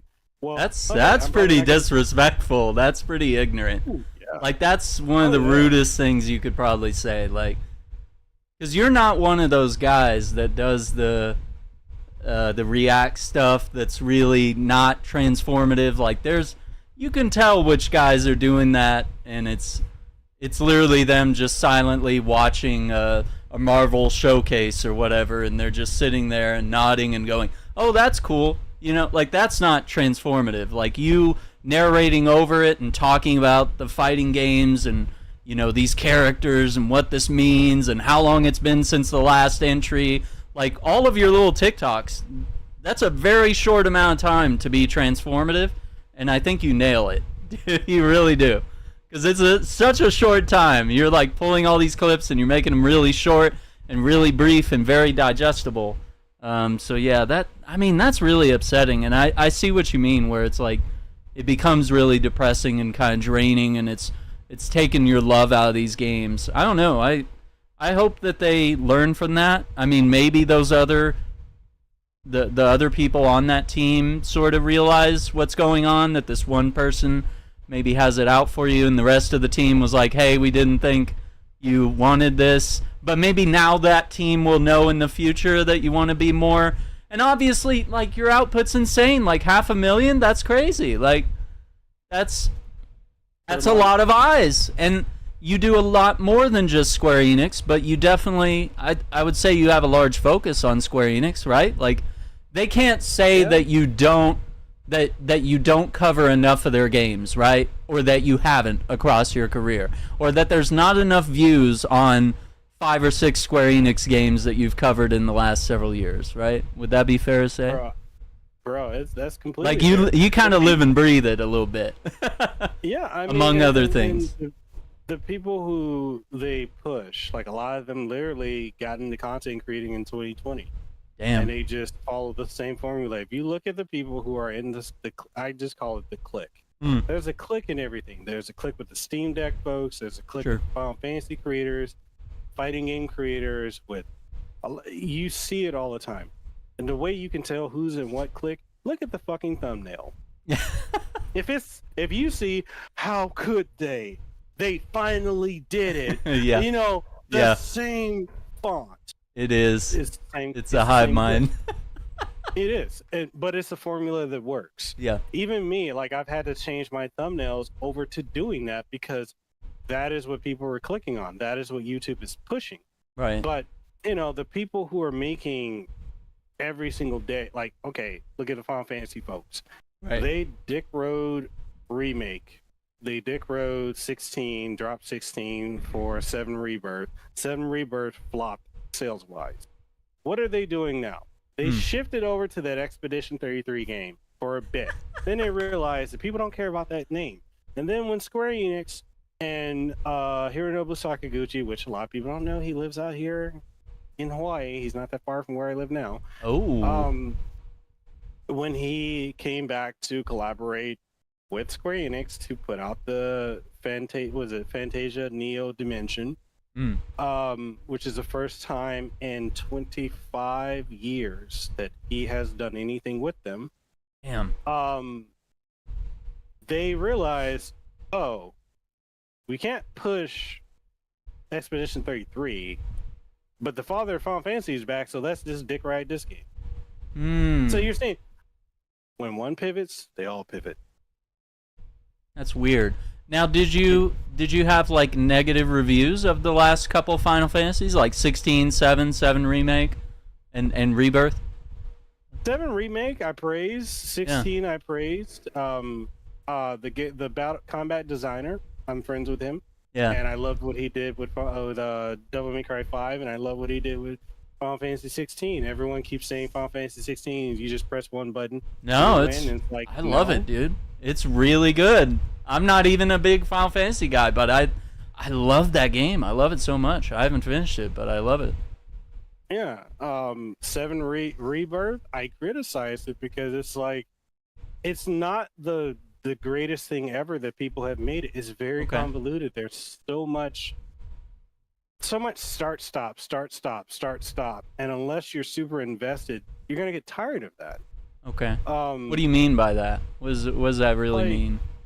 Narrative is going. Okay, stop. We need to go and do this thing in this town or this area. All this other stuff. The open world format that can be very formulaic, and a lot of people just got fatigued with it. I mean, if it was the greatest game ever, it would have sold as well as Breath of the Wild, but Tears of the Kingdom. But it didn't. So what are these guys now who are creating all this? I'm just gonna say Square Enix content creators. They need to hop on the next thing. If Visions of Mana does well, you will see them hopping on that. They're now hopping on Dragon Quest when they didn't give a damn about Dragon Quest. They've never played them. The Final Fantasy creators that you see now that are very popular never played a Final Fantasy game until 2020. Ooh, okay. Okay, so they're not the OGs. But they watch the video essays on the people who did play Final Fantasy. and I don't want anyone to feel like I'm a hater. It's just it's different. It's grifting, and there's so much grifting that we see, in this field now that I'm just like, how many people were like, "Oh, I'm tired of Destiny 2, blah blah," and then they've been hyped. They hop back on it. Yeah, sure. But it's what it is, and I get it. The formula that makes you semi-successful, I guess you could say, where you get the attention. Right. But it's just where I'm stuck.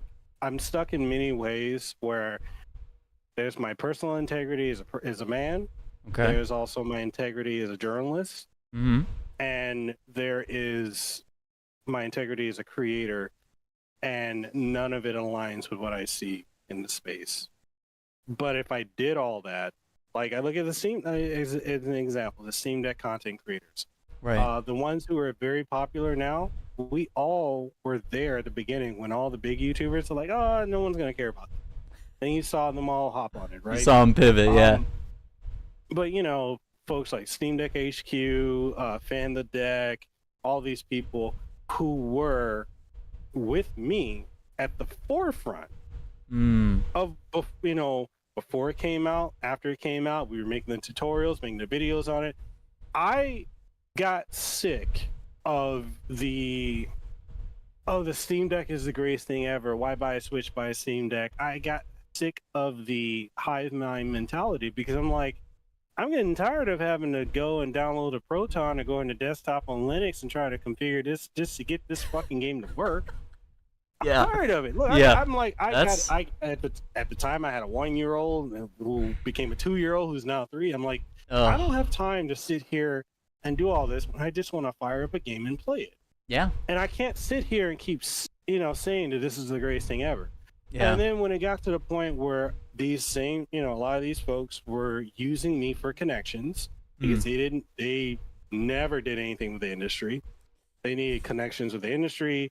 Oh, I'm gonna call myself a journalist, but I don't know anything about journalism or the APA format, how to write, how to structure.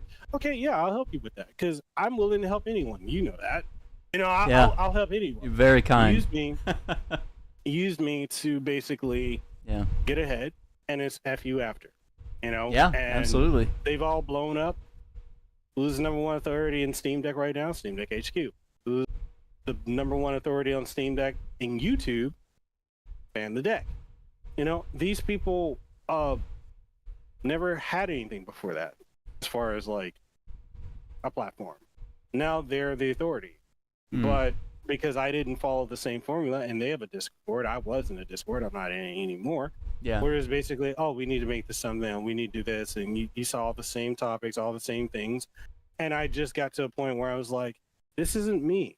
My integrity, and my wife says it all the time. She's like, your integrity gets in your way a lot. I'm like, yeah, it does. It does.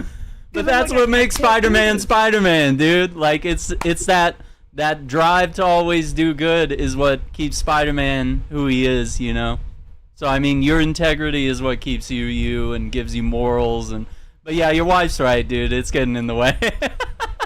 It is. So what's her solution? Does she say just drop the integrity, quit being so uptight, Mekel?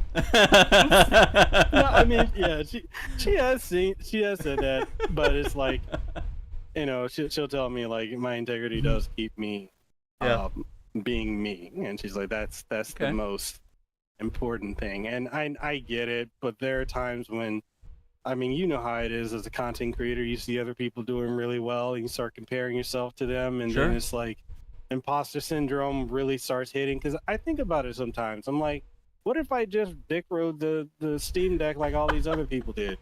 What if I just rode that son of a bitch till they fell off? Yeah. Would I be where they are? Maybe, but at the same time, I'm just like, I can't do that. Yeah. And sometimes it sucks. Yeah, Iceman. Garbage attention. It is. That is kind of the theme of the podcast, yeah. Yeah, and I'm just like, I can't do it. And it sucks sometimes, but it's like, it is what it is. And I have done my best to just accept it. Like, I'm not going to grow rapidly like these other people. I'm growing slowly. Yeah. But growth is growth. Yes. Growth is growth. And, and like the podcast I did today with Chuck Huber, the voice of Android 17 and Dragon Ball, and Hiei from Yu Yu Hakusho, and so many other things. We were talking about that, and that's a very much a problem in the voice acting industry where people are like, oh, you only got 5,000 followers, you only got 15 or 20 or 25,000. And he's like, well, guess what? If you have an arena, or if you have a venue, most venues cannot hold 5,000 people. Yeah. If you have an arena or stadium, 25,000 is pretty much big. That's a football game, dude. Yeah. That's a full football stadium, man. And so we get so caught up in the metrics and the vanity of it, and we lose sight of what's important. And for me, I just had to really realize, like, hey, I can't keep comparing myself to these people. I'm doing what I'm doing. I may not be growing at the same rate as these other people, but it is what it is. I'm still growing. I'm appreciative of every opportunity because I realize I have blessings a lot of other people may not have. Sure. I have opportunities, I have connections that I have built and fostered, and I have to appreciate that and not focus on, like Iceman says, the garbage attention. The garbage attention. You better write that down, dude. That's a good word, man. He really gave us something here. Yeah, for real, man. And and it's just anyone who wants to get into this field, wants to get into content creating, it is really easy to sell your soul and lose your integrity.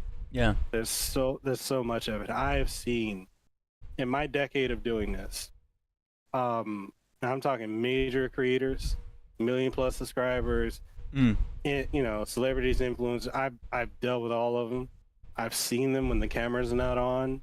I've been in Discords. I've seen messages. I've seen a lot of things, and I am grateful that I've never had to sell my soul for a lot of that stuff. Oh yeah. So Kept that integrity and kept that drive, and I know what it's like, man. I know what that's like, where you feel like you're not welcome in the space, even though you've done all these incredible things, right? If you go back and look at your accolades, or I mean, just look at what you were doing even a year ago, like what was on your schedule, you know, like all the opportunities, I mean, do you take time to ever do that? Maybe that's a way to kind of conquer the imposter syndrome, is like, a lot of people say keep a journal or a calendar. That way you can sort of go back and say like, oh yeah, I was a Logitech partner. Oh yeah, I was, you know, Square Enix made me an ambassador or whatever. It's like, you know, you go back and you look at when you weren't these things even. Like you go back and look at a photo of your analytics from 10 years ago and then compare it to where it's at now, you know, like that's kind of a way to combat it maybe. It doesn't beat it. you know, I mean, it's a demon that feeds, but that's something my wife has told me that and you know, she gave me a real hard talk, and it was the wake-up call I needed. Yeah. That's something she suggested I should do. I was actually talking to Avedon before we even did this podcast. Oh, dude. This very thing. No way. And it's like, I have to. I'm, you know, I picked up a journal today. Yeah. And I'm like, I just need to write it. I need to write it. I need to write down stuff. I need to find things to be grateful for and remind myself, like, hey, I've done this. Yeah. First person in Hawaii in history to ever be a PlayStation partner. No one else has done that. Yeah. Nobody else has done that. Nobody else out here even knows how to do that. You know, first person in Hawaii in history to be a AverMedia partner. First person in Hawaii history to be I'm a Square Enix partner, which makes the bullshit over everything with them. You should automatically be getting keys. I mean, just for being the partner. I would assume that's how it works, you know? If you ask, you receive, you know? You're like, hey, I got the ID card. It's right here, dude. I'm registered. Iceman, not born and raised. I'm from Samoa, but I've been out here for 20 years. Yeah. Yeah, I mean, that honestly, that's what these creator programs are. You have a guaranteed lock. Yeah. But it is very interesting how those interesting politics play into place. Yeah. It's all a game for sure. I know we went off on a random side. No, I think it's a good tangent. No, don't apologize, because I think we're on something here. Because if we make it about me for a minute, which will be really fun. Go for it. Go for it, man. You gave me all this time. No, I love it. I love giving my guests the time, and I love hearing you talk, and we have a really good back and forth. But yeah, for me, this past week, I haven't been doing anything. I'm burned out. This is my first thing back, dude. You're it. Dude, have we not had a conversation about that? We had conversations about that. Yeah, we did. Dude, okay, let me say this about you. And for anyone who's watching or may listen to this, yeah, this man puts in work. A lot of work. I respect Aaron. No bullshit. Real talk. I respect the hell out of you and your work ethic. I've been there. I know what it's like to, you know, you put in all this work and it's just like you hit burnout and it's like, well, fuck, I got to get myself out of it. I need to do this review. I need to stream. I need to do this podcast. I need to make these posts. I need to be on top of it. You don't have a team. Yeah. And you're just doing so much work. I respect the absolute fuck out of everything you do, man. Damn. I do. I've been there. I'm there now still. Yeah. But like But you know, he never got out of it. I know how hard that is, and especially when it feels like people aren't looking, people don't appreciate, people are not acknowledging. And it's just, it can be demoralizing. Sure. Especially when you see all these people that can blow up cutting corners. Hella huge, and you're putting in the work. You know, and you're putting in the work. But I respect what you do, man. Just know this.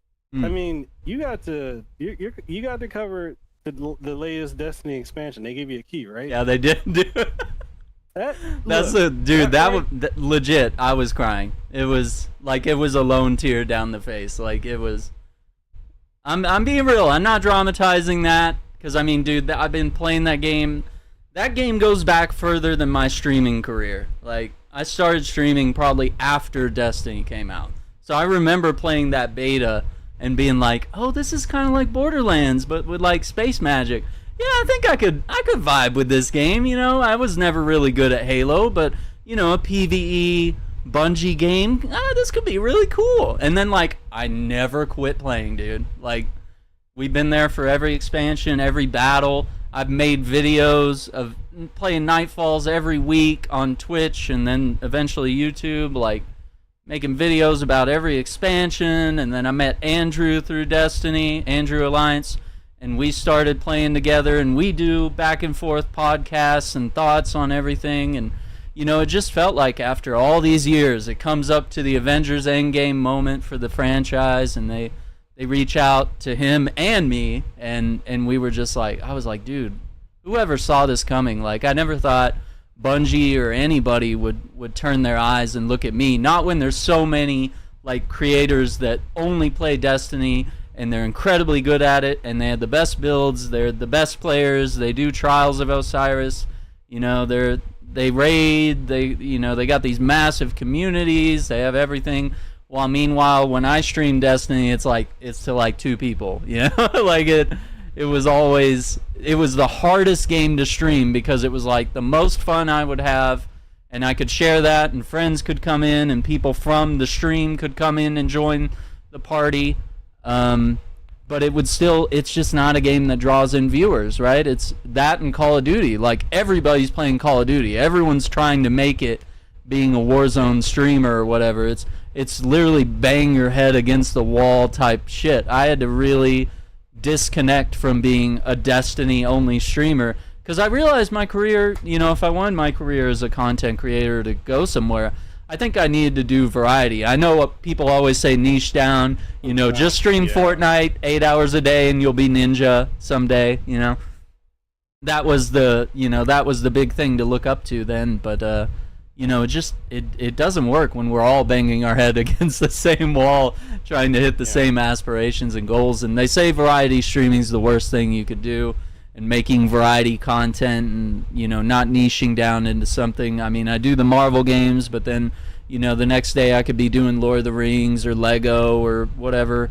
I mean, anything's possible, but I wouldn't be where I am if I didn't diversify a little bit. But yeah, this I think this is the worst burnout I've ever had, though, because I think this was pent up for like 10 years of grinding and like never complaining and never taking time off, never, you know, even if I am going on vacation, I'll be like, yeah, I got some VODs queued up, like, you know, some YouTube shorts are gonna drop. But I did a thing where I think maybe about the past month I was using Streamlabs OBS, and I was doing like strictly live streaming. I quit doing shorts, which was a horrible idea, but I just wanted to see how does it work, you know. Would I all of a sudden pick up a bunch of people while I live stream on TikTok and YouTube, or Twitter and YouTube at the same time?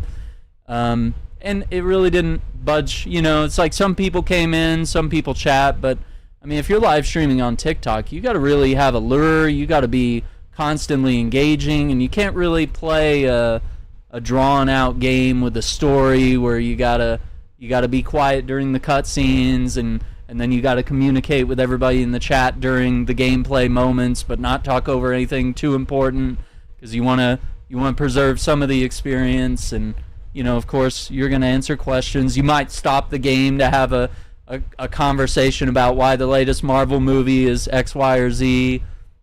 Mm-hmm. So I mean, all that could just tank your views on a TikTok live stream. I mean, they literally want you talking directly to every single viewer and acknowledging every comment as they fly by, and you're constantly begging for them to tap the screen and give them the likes and the donations, and you gotta act like an NPC to reel in the dough. Yum yum, that was good.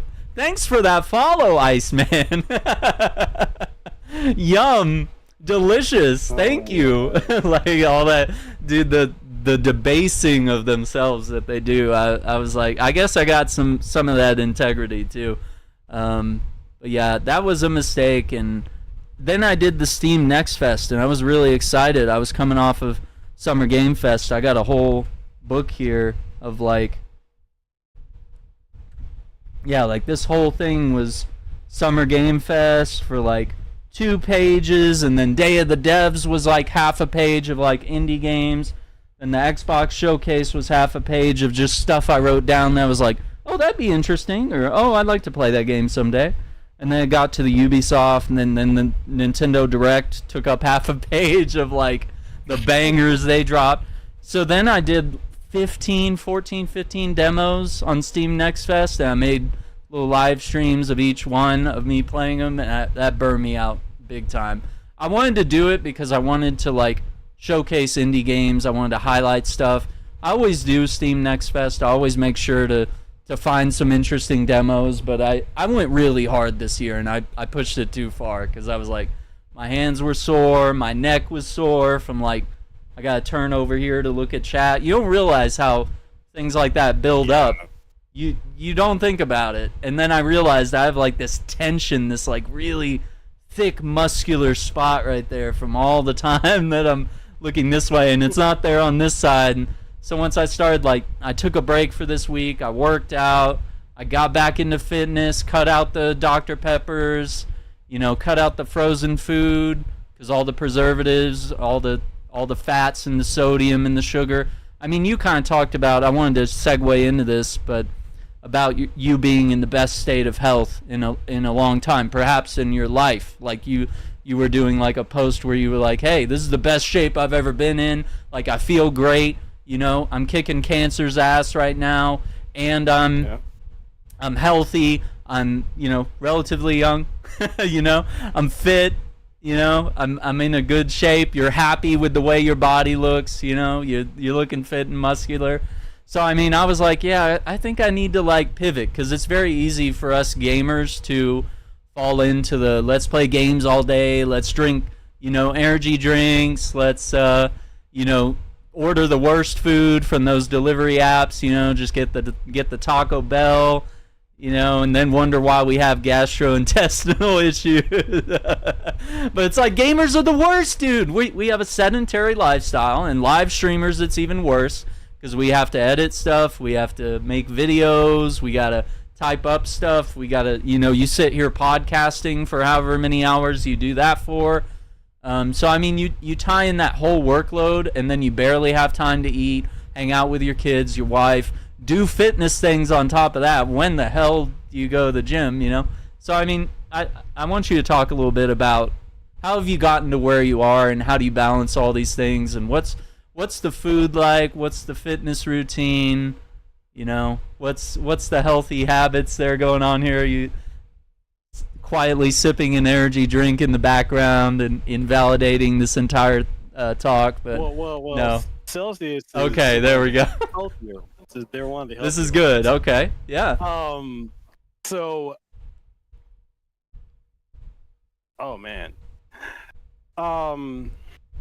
Okay, so as far as the health thing, yeah. A year and a half ago, I was at my heaviest. I was over 300 pounds. I was over 320 pounds. No, actually, no, 330 pounds. I was the heaviest. I was just depressed, Yeah. And a lot of people are like, oh, everyone got depressed because of COVID. I was like, no. I had a lot of things that were COVID. I'm an introvert, So when everyone had to stay home, I'm like, man, I don't have to interact. Yeah, that was a dream for some of us. Yeah, you know, like it didn't bother me at all. Like yeah. I think I put out I shared the Brock Lesnar Stone Cold interview on Instagram. A lot of people got upset. Basically, Brock Lesnar's like, I don't like people. I don't like being around people. That's just how I am. Like I'm very much if I don't have to be on social media, if I don't have to be out and about or promoting things or putting stuff up, I'm an introvert. But Can I segue that for a second? I just want to ask you more about that. So you won't believe how many people are like this. Public speakers are introverts. Content creators are introverts. You know, all these people that we think are incredibly personable, like your Stephen Colbert's, your Jimmy Fallon's. Like sometimes when those guys get off the stage, like they're drained, they're depressed, they're introverts. They're, you know, Robin Williams, as personable as he is, he was depressed. He was, you know, he's the kind of guy that had to hype himself up to have those big moments on stage. But when he gets off, you know, he's just nice and kind and timid. And so, I mean, I don't know, there's something there. So I just wanted to highlight that it's not that unusual that, because I'm an introvert too. I'm not, I mean, it may look like, because I can, you know, obviously we can conversate. You have the #1 podcast in Hawaii. You know how to talk to people. You know how to pull stories out of people. You know what questions to ask. Yeah. That's being, oh man, there's oh man. Yeah. So I mean, these are skills that most introverts don't have, right? Like those are, when we think of introverts, we think of the guy who dresses all in black and he writes in his journal and he listens to his emo music or whatever. We have a specific persona for how we look at what introverts are, and it's really so different, and it shows that you have a certain set of skills that most people, that the extroverts might not have when they're doing this type of work. But anyway, get back to the health, get back to your, and this whole thing. Yeah, so like, a lot of people don't know this about me. A lot of people, like I said, a lot of people think I'm extroverted and I'm, you know, I can be when I need to, but I'm very much an introvert. I was, like I said, I was very depressed. I was at my heaviest weight-wise, health-wise. I was not doing great. Had potential. My cancer was coming back. Dealing with, you know, having a new kid and just the stress of that, lack of sleep, all kinds of. There's just such a whirlwind of stuff.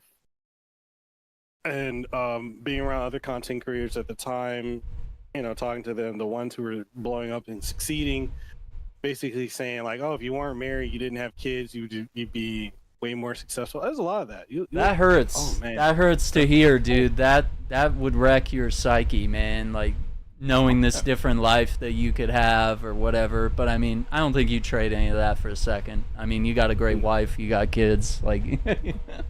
Yeah, people don't realize, the people that are chasing the gold at the end of the rainbow do not realize what you have, which is very unique. So yeah, you may not be a millionaire, you know, but you have something. Yeah, you know, and so like, you know, I came off of a whirlwind of 2019, which was when I actually decided to go full time with content creating. Yeah. There was another content creator who, I'll just say his name, Gamer Thumb TV. He basically was telling me, "Oh yeah, man, you can definitely make it as a content creator. You should, you know, quit your job and go full time." And I was already dealing with a lot of, Iceman. I've 4 technically. One passed away about 15 and a half years ago. 16 years ago. And I have 3 daughters now. 11, 10, and 3. So, yeah, Gamer Thumb TV said like, "Oh yeah, you could go full time, do all this, you know, quit your job." I was working in IT. I was miserable. I hated it. Anyone who works in IT knows it's a very thankless job. You get crapped on for everything. Yeah. So, years of doing IT was just wearing in on me. I was already like just my wife can tell you, I was beyond burnt out and stressed. I was always very just on edge, just because that job took it out of me. 80-hour weeks and on call 24/7. Even when I was on vacation, I was always having to work. Yeah, you're always thinking. Yeah. Yeah, so like after E3 and a lot of talks with Gamer Thumb, I just got to a point where I was like, you know what? When I got into the situation at the job I was at, I was like, okay, I'm gonna just go ahead and quit. They kind of put me in a situation where I had to. Basically, the director for the call center turned on, because I did telephony and I did InfoSec, or information security. Okay. And so she basically turned on the line, screwed up this new clinic we had. There's this whole thing, played office politics, threw me under the bus. I said, no, I didn't do it because, if you do IT, there's a paper trail for everything, right? Yeah. I showed the paper trail that she screwed up. I became a target. And basically, in the course of a week, I was forced to quit. Yeah. Quit or get fired.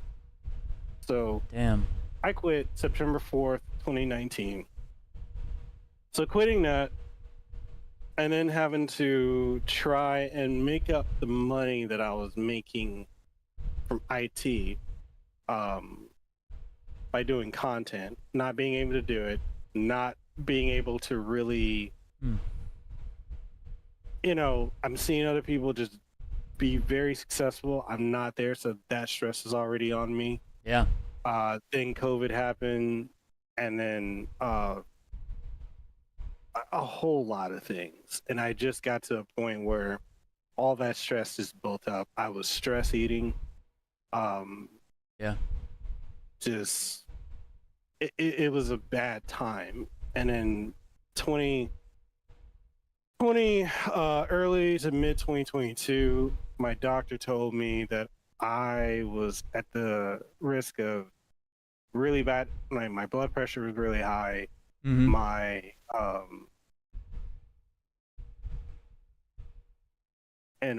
was pre-diabetic. I was very close to being having diabetes. God. Heart palpitations. Looked like the onset of cancer. They found cancerous polyps in my colon and other places. And I needed to get my health turned around. I need to mentally and emotionally and physically. And if I didn't, then I probably wouldn't live to see my kid make 3. Wow. My youngest. So I just hit a hard reset. I was like, all right, I'm gonna eat better. So for 6 to 7 months, I just changed how I eat. I stopped, not entirely stopped eating fast food, but I cut back on it. I started eating more healthy. Every single day, every morning, I make a smoothie, vegetables, kale, start eating meats and veggies. Literally, a lot of people are like, oh, you need to do that? No, meats and veggies. Meats and veggies. Meats and kale and all this other stuff. So I started dropping weight. You can drop weight if you start to eat healthier. So started drinking 2 gallons of water every single day. Damn. I just really hard reset. Then started working out. Got a total gym, which I use. Started using a total gym. Then started walking. Need to make. Hey, can I make half a mile? Can I make a mile? Can I do 2 miles? Can I do 3? Now I can walk 10 miles. Oh yeah, dude. No problem. I can run it too. So for a year and a half, I was just doing that. I just hard reset on that, emotionally too and mentally, because I have depression. Said, my first daughter passed away, so I have a therapist. I'm in therapy for that. I have trauma, and I get PTSD from it because she died in my arms. Yeah. I was the last person to hold her, and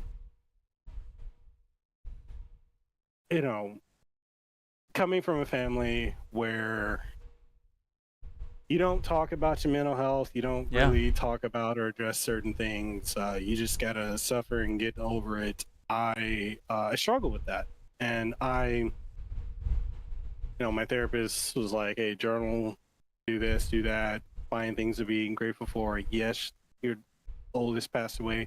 You still have your other $3. Be as present as you can. Do everything you can to be there for them. You have a loving wife. It's not like your exes where they're all crazy and chaotic. You have a very loving, supportive wife. Focus on that." Yeah. And I just, I literally had the hard reset, and it was hard, man. Like, I'm like, man, I don't want to get off my ass and go walking or go work out or eat healthy. I want to just order Uber Eats and sit on my ass and drink soda and all that. No, I had to, I had to force myself, and it was hold myself accountable again. That fucking integrity I have. And then my wife holding me accountable and going and doing this stuff with me. And, that's good. Yeah. Year and a half later, here we are. I've dropped 140 pounds. Wow. Physically, I mean, I'm not as. There was a point, I want to say in my 20s, like 22.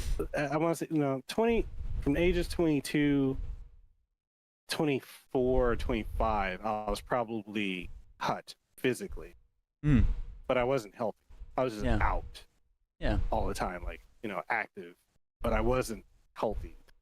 I'm healthy now because I eating, mentally, emotionally, all that other stuff. Physically, I still have fat, but hey, I mean, there was a time when having fat meant, that's a sign of prosperity because folks didn't consistently eat back in the day. That's right. But I turned a lot of things around, and 140 plus pounds lost. Best shape. One of the things, I was really depressed because of all the chemotherapy and radiation treatments. I lost all my hair. For a number of years, I was bald. I want to say from the end of 2019 to majority of last year, beginning of last year, I was bald. And, I had to accept that. I had people constantly making fun of me for being bald or, my face being fat and all the other stuff. And, family and friends, it was rough. Especially them. They will kick you while you're down, dude. I noticed. Every family does it, man. I mean, they'll kick you when you're down, but they'll never acknowledge or lift you up when you're doing well. That's true. That's unfortunate. It is. But I was insecure about my hair. I was depressed about it. Sure. So I had to do certain things, like I started using natural oils, Rogaine and derma rolling, derma stamping to start getting my hair to grow and stimulating the scalp. Where I was told by whatever they call the hair people, like, oh, your hair will never grow back. Really? Non-stop from 2022 to I mean, even now I still do a lot of it. Wow. And then my hair started regrowing and started growing like crazy, and I was like, hey, at one point I had a fro. A lot of people forget. They're like, oh, you went from bald to having dreads. I'm like, do y'all forget when I was wearing the beanie? Yeah, because I was wearing the beanie. I really didn't notice, because I was like watching a lot of your videos and I was like, he looks a certain way, and then I saw you for the podcast and I was like, he looks completely different, dude. Like, he does not look like the guy that made all those videos. But it was that probably that transition of wearing the beanie and all these big changes in your life. I was wearing the beanie for a good while because, like, my hair before cancer and everything, I would buzz my hair off, and by the end of the month my hair is already like here. So you grow fast. I have fast growing hair, and like you combine that with natural oils and everything like that, Rogaine and derma roll. So if anyone has patchy beards, if you get a derma roller, like a 0.1 meter, and you just start doing that, really, it's gonna grow in. Like, I had a patchy beard, now it's filled in. I mean, this is still kind of patchy, but like for the most part, it'll start growing fast. And if you do the natural oils, it'll grow faster. I need to try that. So I mean, I wish I could grow the mustache. I mean, no, the stash took years, to perfect it. So like, I went through the, when my hair started growing, and I'm like, okay, I want to do dreads. Yeah. I've always wanted to do dreads, but my mom was against it because, she's like, you got to have the good hair, you got to have this, you have that. Okay. But I decided to do that process. I did it for me. And when you start dreads, it's a very awkward process. Okay. Very awkward. It doesn't look like where it is. But you go through that process, and I started wearing the beanie. And then when it grew out enough, I was like, okay, all right, here we are. Because you have the whatchamacallit, the dreads, and then after a while, because of the weight plus the microneedling, the derma rolling, the oils, Rogaine, all that stuff, it just starts growing. Okay. So, I just was like, all right, I'm comfortable with my hair, and I still get people like, aren't you just bald? I was like, a while ago. A while ago. It is. Yeah. It's like you just haven't kept up. But yeah, and even with that, when I changed I completely changed my look. Yeah. And a lot of people didn't like that. They were not receptive to it. But I'm like, well, fuck you guys. Yeah, fuck you guys. This is for me. Yeah. This is for me. I had stage 3 colorectal cancer. Yeah. I was told I had 5 months to live, and I beat that. Yeah. And I'm like, I'm done doing things for other people. Mm. You can't make everyone happy. And I'm like, I gotta make myself happy. I need to be here for my family, and just turning all that around is just crazy. Like, a lot of people now, they see me, they're like, man, you look so different. I'm like, different can be good, man. Thanks. They're like, oh, aren't you wearing a wig? And grab my hair and they snatch it, and I'm like, oh, dude, no, don't do that. That hurt. That's not very nice. But I've had that happen though. But, what's the upkeep on that, on the dreads? Like, what do you have to do to get where you've gotten? Because I know nothing. I just know that it's a thing where you have to roll it up in some way, and you can't wash it for a while or something. There's all these different habits you have to maintain, and it's you gotta. It is definitely a process. The first 3 to 4 months is rough because you really can't. You cannot wash it. You gotta, like, when they do the twist, they use a locking gel to put it in to like lock it, and then you gotta deal with the smell for a bit. That was another reason for the beanie, because it smells like hot ass. Oh, gross. Finally, like, when you can finally like scrub your scalp and everything, it feels so good. But you gotta use a specific shampoo and conditioner for it. But after a while, it's like, it doesn't matter. Like, it just does its own thing. It grows out based on your hair texture. I think if I had more kinky hair, it would probably take a lot longer to get to where it is now. Right. But like I said, I'm Black, Samoan, Hawaiian, Tongan, and Dominican, and like all those mixes together means my hair is just gonna go whoosh, quick. So, you got the perfect genes for that. Yeah. So like it grows faster, and it accepted the locking process a lot quicker. Okay. Iceman has a good question. How long have you rocked that style? How long would you say it's been? The dreads. At this point, I think I probably have had dreads for 10 to 11 months at this point, I want to say. That's some damn good progress for such a short time. Like, to be that long and have the texture and the color and the and it doesn't smell like a garbage can, like if you're able to nurture it, make sure you smell good, and the wife's not complaining about the smell. She's like, "Where's that beanie? Put that back on." I know. I might end up cutting it. I might cut it because at some point, like, it gets annoying. Like, with my band, like my bracelet here. I keep these. Like, a lot of people are like, oh, why you wear these? These are my prayer beads. I take them off, and usually I do it to do my affirmations and count my blessings. And then my Apple Watch, they usually get caught on it, and I'm like, damn, I gotta cut this shit off.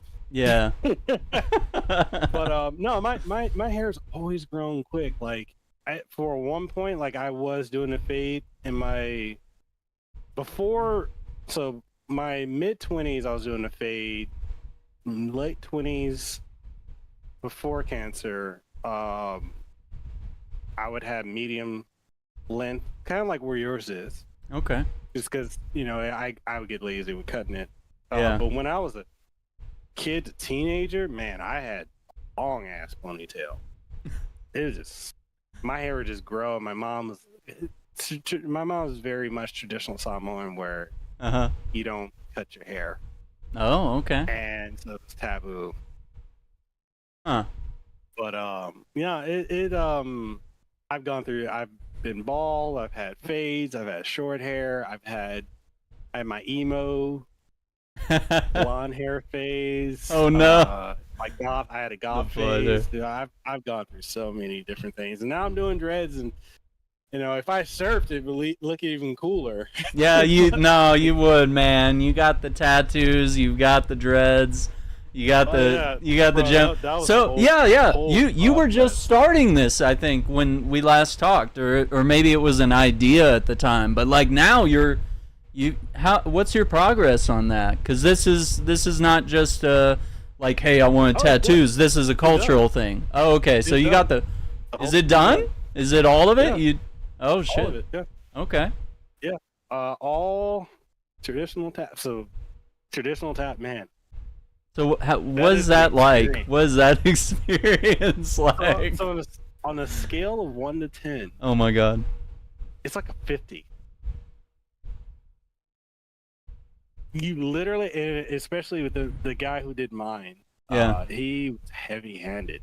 Okay. So when he hit, I'm like, bro, you trying to take a piece of me out. What is he doing? Like, what's happening here? Because I'm not informed on that. It's a 3-person process if you do traditional Polynesian tap style.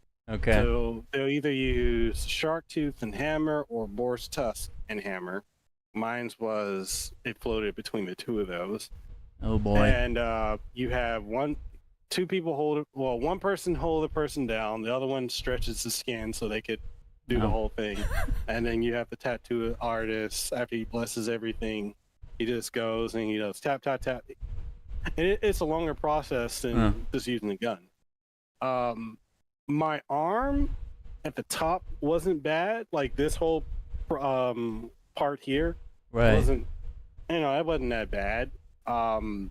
This wasn't that bad, except for when he got into the inner arm. Oh. That part I was kind of, I don't know about that. And then when he got up here, I was like, oh, it's not that bad. But then when he did the wrists, dude, bro, very thin skin there. Yeah. Oh my god, man, I was like tearing up. And then when he did like this part here on my chest, dude, he got to the sternum, and he was over. I'm just over here like, yeah, I don't know. I'm like, I think I'm gonna tap out because like the pain was just. You cannot take aspirin for 24 hours. Really? You you can't. What else can you not do? So what, they have you bite down on something? They give you a stick or something? No, you gotta. So you don't chew your tongue off? Yeah.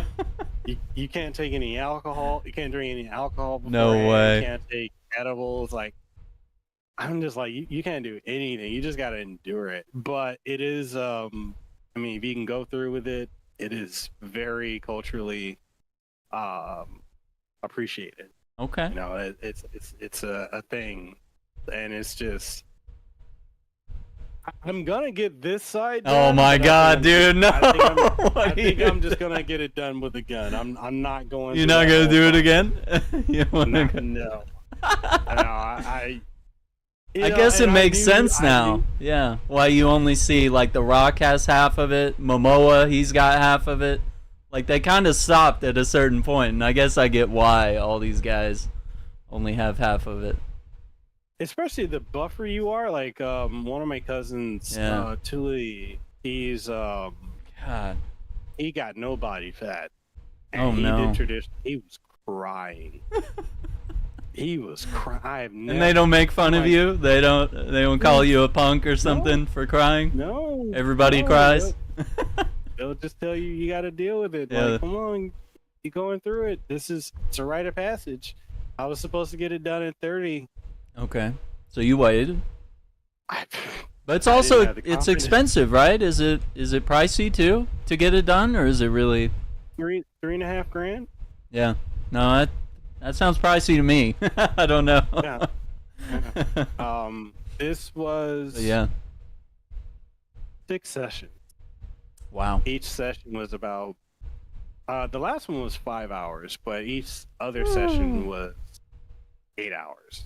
God, that's a long time to be in that type of pain or in one position. And the crazy part is like, I didn't when I got the first session done. I didn't eat anything. The thing, if anyone gets a tattoo, you need to eat and you need to load up on soda because you need the sugar. Yeah, so you don't go into shock. I didn't do any of that. So when I got home, I'm like, man, I'm feeling good, and then I started wheezing. Oh, I went into shock. Oh no! And I had no idea what my wife is like. You need to eat. You need to drink. You need to hold your tongue back so you don't bite, because you can bite your tongue off. Yeah. I was just, it was bad, and I didn't know. I didn't know what the hell was going on. Oh my God. That's what it was. And it was just literally, I went into shock, and so every other session, the day before McDonald's, I need load up 3. I need 3 double quarter pounders. Yeah. I need 2 the Big Macs. Yeah. I need a McFlurry. Oh my God. Bro, it was the most unhealthy shit, but I had to do it so I could, because my blood sugar, it will take, because once the adrenaline wears off and the blood sugar drops, man, it's crazy. That's scary. But that's awesome. I mean, you got something to show for it, and you've honored your culture and your people, and I just couldn't do it here. Okay. Do they usually do it there? You were just like, no way. I was like, I'm not. That's very thin-skinned too. That's very tight. Yeah. Bro, when he got real close here, I was like, I don't know about that. I kind of feel that. Yeah. So I was like, no, just go around it. Just go around. Which mine's is an amalgamation. So typically, you don't see someone get Samoan, Tongan, and Hawaiian, because those are very different styles. Right. And they were able to actually marry all 3 into one. Okay. And each one was done the traditional of each of those culture styles. And so, like, that's dope, the Tatu, the Sualope, he's that's the traditional guy. Man, he was like, "That Sole, I'm so impressed you did that." He's like, "Wow." And I was the first one he's ever got to do that for. Wow. You don't typically meet someone who is all 3. Yeah. Tongans and Samoans don't typically like each other. Oh no! So you're a mix of the warring parties. Yeah, so you don't like each other. Being that and being Hawaiian, like you don't normally see that, and so like, yeah, they went all out for this, and I'm just grateful that I went through the process, but I don't know about doing it again. not traditional style. Yeah, that's crazy, dude. But that's awesome. It looks great, man. That's so cool to know that it's like a marriage of these 3 cultures all together. That's pretty cool. That alone is like a gold. I know you shouldn't make content of everything in your life, but like that is such a cool thing to like highlight about yourself. That's really cool. Like that's something only you can have, right? So I mean, if you documented that process or just shared a picture of like, hey, this is what it looks like, this is what it means, this is what it means to me and the people around me, and like this is how rare it is for all 3. Yeah, you don't need to brag about it, but I mean it's still pretty cool. Well, that's the thing, is like a lot of people are, I mean, you'll see it a lot out here or in Tonga, Samoa. A lot of people will typically have the sentiment that only of that culture should get it. Yeah. But you know, I'm on the mindset, man, if you like it, it's your body. Yeah. Get what you want. But I would never say get a, because there are people, you know, when I was looking around for tattoo artists, there are a lot of people who want you to come with the design. And then, you know, oh, this celebrity has this Hawaiian or Tongan or Samoan style tattoo. Oh, let me just put it on there. Let me just copy that. That is disrespectful to the culture. Mine's, they based it off of my life story. So mine's is a generational from where my bloodline started. Okay. To where it is now. So it tells a complete story, incorporates my kids, my wife, that's the family, cool. me being, this is also a symbol of me being a chief, a tribal chief. Okay. So it goes through that whole lineage. Wow. So it's crazy. That's pretty freaking awesome, dude. Add that to your journal, man. That's one of those accomplishments, one of those just really cool things that you have that not a lot of people have, you know. It's pretty cool. Yeah, I think a lot of people with the therapist and the wife and me and Avedon are all telling you, hey man, you ought to be journaling some stuff. You ought to have some accolades written down and some important things. I mean, it might even be the little things too, like, you know, this is when, you know, this daughter said her first word, the first time she called me dad, May 13th, you know, whatever. Like, write those things down, man, because I mean, it may seem little and insignificant, and you think you're going to remember all this stuff because you're taking photos or videos and whatever else you do. Like, it's you'd be surprised how quick all that info just kind of fades away. You're like, when was this? Like, the last family reunion, was it in 2016? Like, who was there? Where are those photos? Like, and then you look at the photos and you don't even recognize the people. You look on the back, you realize you didn't write the names down. Like, all these things matter so much. So, I mean, I think a journal would go a long way with, you know, organizing your family stuff, you know, your photos, your videos, your everything you do, right? Yeah. That's super special. That's all you have. And I mean, you got to pass on all this knowledge about your lineage to your kids, you know? So you got to have it written down somewhere, you know, write a book. that'll be your next project, man. That's so cool. Yeah, there's so much to learn from that. Anything else on the Nintendo stuff? I think we kind of really hit that showcase, man. Not that. I mean, there's the remake of the Saga, Romancing Saga 2, which is that looked pretty cool. It's the most popular entry in that series. Okay. I guess this is my little bit that I can say on that is I know Square Enix has started to realize that they've run Final Fantasy into the ground. Oh no! And they've literally they pretty much have split the fan base. Yeah. With the whole focus on Remake and the direction 16 went. Right. So they realize that they have other franchises that they need to touch on, like the Ogre series, Ogre Tactics, and Final Fantasy Tactics, and what else do they have? The Valkyria Profile. They need to bring that back. I know we got the Elysium. I know that they are working on a new Valkyrie game. I know that Saga Mana series got really got a good push with the. When I think it came out during E3, it was the Mana collection, and then we got right after the Mana collection, we got Trials of Mana remake, and then now we've got Visions of Mana. The Mana series is doing great right now. We got what else is there? The Saga series. They realized that that's a franchise that's been around as long as Final Fantasy almost. It never got the mainstream push, so they're finally starting to put some money behind it. Interesting. I know a lot of people didn't play Saga Emerald Beyond. A lot of people wrote that off, which is crazy. You go on YouTube, there's barely any reviews on that game. Really? I'm probably one of a handful of people that actually reviewed it. And what was it called? Game. Tell me again. Saga SAGA Emerald Beyond. It came out couple months ago. Okay. There's not a lot of people that did a review on that. That's so It's a weird. great game. Yeah. You know, and it's just because it's a very different style. It's a pretty much think of the Saga series kind of like create your own narrative or create your own adventure style or D&D style. Because the guy who created the Saga series is a big D&D guy. Okay. So it's very much like D&D. It's not a conventional RPG. It doesn't follow the conventional RPG mechanics.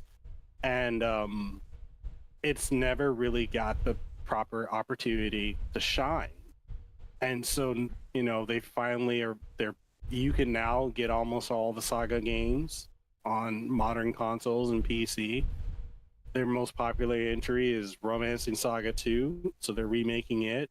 And I hope it does well. I don't think it will ever be a Final Fantasy. I don't think anything will ever do that.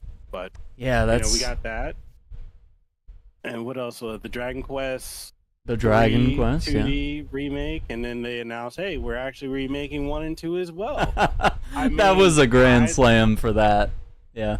That was, and you know, timing of that is perfect because, you know, passing of Akira Toriyama, and he's been very pivotal for that series. Yeah. So, you know, the only other thing I think would have been a cherry on top would have been, hey, Xenogears remake. Yeah. Especially with the Xeno series being as popular as it is with the Xenoblade Chronicles.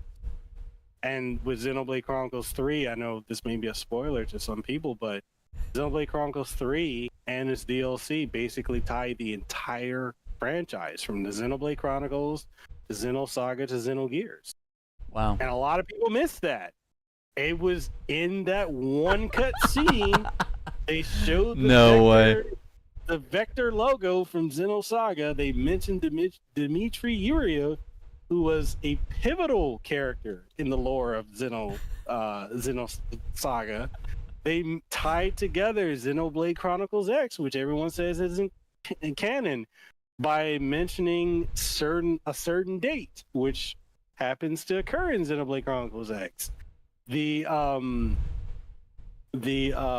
ship that was in the opening of Xenogears that crash landed on the planet was mentioned in Xenoblade Chronicles 3. And then the final scene where you see the Earth that's restored, which the central theme of all the Xeno games is Earth is destroyed. Okay. Earth is called Lost Jerusalem.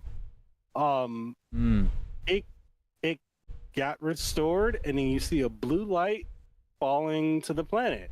That blue light, if people who played Xenosaga, was Cosmos falling to Earth after they rediscovered it. Okay. So, and Cosmos is already canon to Xenoblade, so that happened. And then you had all the callbacks to Xenogears, so Xenogears is at the far end of the tail timeline. So, you know, it's about time. If Square Enix is not going to make it themselves, let Nintendo do it. Hell yeah. You know, let the original team is still making these games. So, I think we also got word, and then, well, at the Nintendo Direct, well, not on it, but like Bandai Namco Shadow Drop Baden Kaitos 1 and 2 collection on Steam. And, you know, that got brought to the Switch not long ago, and a lot of people never played that. But it's like, there's so many good games out, man. Yeah. And every time I hear people say there's nothing to play, and I'm like, what are you talking? It's never been more plentiful, honestly. There's never been more games in more genres for more people to play. Like just what you talked about now, this whole JRPG genre of reviving all these different sagas. That's huge to like a certain group of people, but I guess because another person might say, well, it's not Halo, it's not Call of Duty. So I mean, I guess there's nothing good this year. Like it's like you have to realize gaming is about more than just you and your taste. And sometimes we need to learn to broaden our taste a little bit and try something new. Because we can definitely get pulled into one thing. So with these different games, you said they're a very tight niche. not a lot of views on YouTube. Does that mean that you could grow your channel by talking about these more and delving into these games, or would it be a fruitless endeavor for you? Because you seem to know more about it than anyone else, and you're gonna dig yourself into another hole like you did the one time with the other game we talked about last podcast, where you were like, I was the only one that did this, and I was getting the full sanction, and and then they took it away from me. You remember that? Yeah. Oh, ease. Yeah. Yeah, nobody's done a... Everyone does a, what game should you play in ease? What's a... Yeah. What where should you start? But nobody's done a timeline. I'm the only person that's ever done a timeline video on YouTube. Which I've been toying with going back to it, because I've been playing through the series. I've been talking to some of the original animators for the anime. So a lot of people don't know it has an anime, which is really damn good. It's old, but it's really damn good. If you did Xenosaga or Xenogears, you would immediately get people coming in. But the thing is, these are really, and not to say Xenoblade Chronicles isn't. It's Tetsuya Takahashi, who created all the Xeno games. He kind of dumbed it down, the Xenoblade series, because if you're into religion and psychology, Carl Jung, Jungianism, Karl Marx and Marxism, you're into Friedrich Nietzsche, Der Willi Zermach, or The Will to Power, thus spoke the Zarathustra. If you're into that level of deep psychology, meta, existentialism, Xenogears. There's no game on that level. Okay. Xenosaga takes it further. If you're if you're into religion, you're into the Bible. Yeah. The Xenogears and Xenosaga are continuations of the Bible. Jesus is a central character in both. Is that Xeno with a Z or with an X, or with an X? Okay, gotcha. They're deep. They're very deep. I still say to this day, there's no story like Xenogears. Okay. I don't care how jank and archaic the gameplay can be. That story, I have been touched by that story 25 years later. I'm still. And this is the PS1 game, is Xenogears? Yeah. Okay, gotcha. Yeah. Just making sure we're on the same page here. Yeah, okay. And then if you beat Xenogears and you go into Xenosaga, Xenosaga is technically the prequel. Okay. It reuses same all the same terminology. It has so there's this thing called Xenogears Perfect Works, which lays out a timeline over 10,000 years. That's crazy, dude. Leads to the end of the universe, because the universe collapses onto itself. Because Big Bang Theory, expansion, and then it's supposed to collapse, right? Collapse. So the whole point of the Xeno games is to prevent the collapse. And Xenosaga actually dives very deep into it, and they pull a lot of science, a lot of stuff. It's really crazy, but it's so much that I just don't have the time. I would have to replay it. I'd have to take notes. It would probably take me years to do it, and I'm like, dude, I can't. No, start with the other game that you kind of had the timeline going, and oh yeah, I still got all the scripts, man. Yeah, I got all. I think you should finish that. That's a little magnum opus that you've been working on, and then you just mentioned now that you're like, I kind of want to pick it up. I kind of want to do it. Like, maybe you should do it. I mean, you got the anime guys that you could sit down, you could interview, could add a whole new perspective to it that no one else is gonna have. Everyone else, all they know is watching video essays so they can steal the ideas and push them out as their own.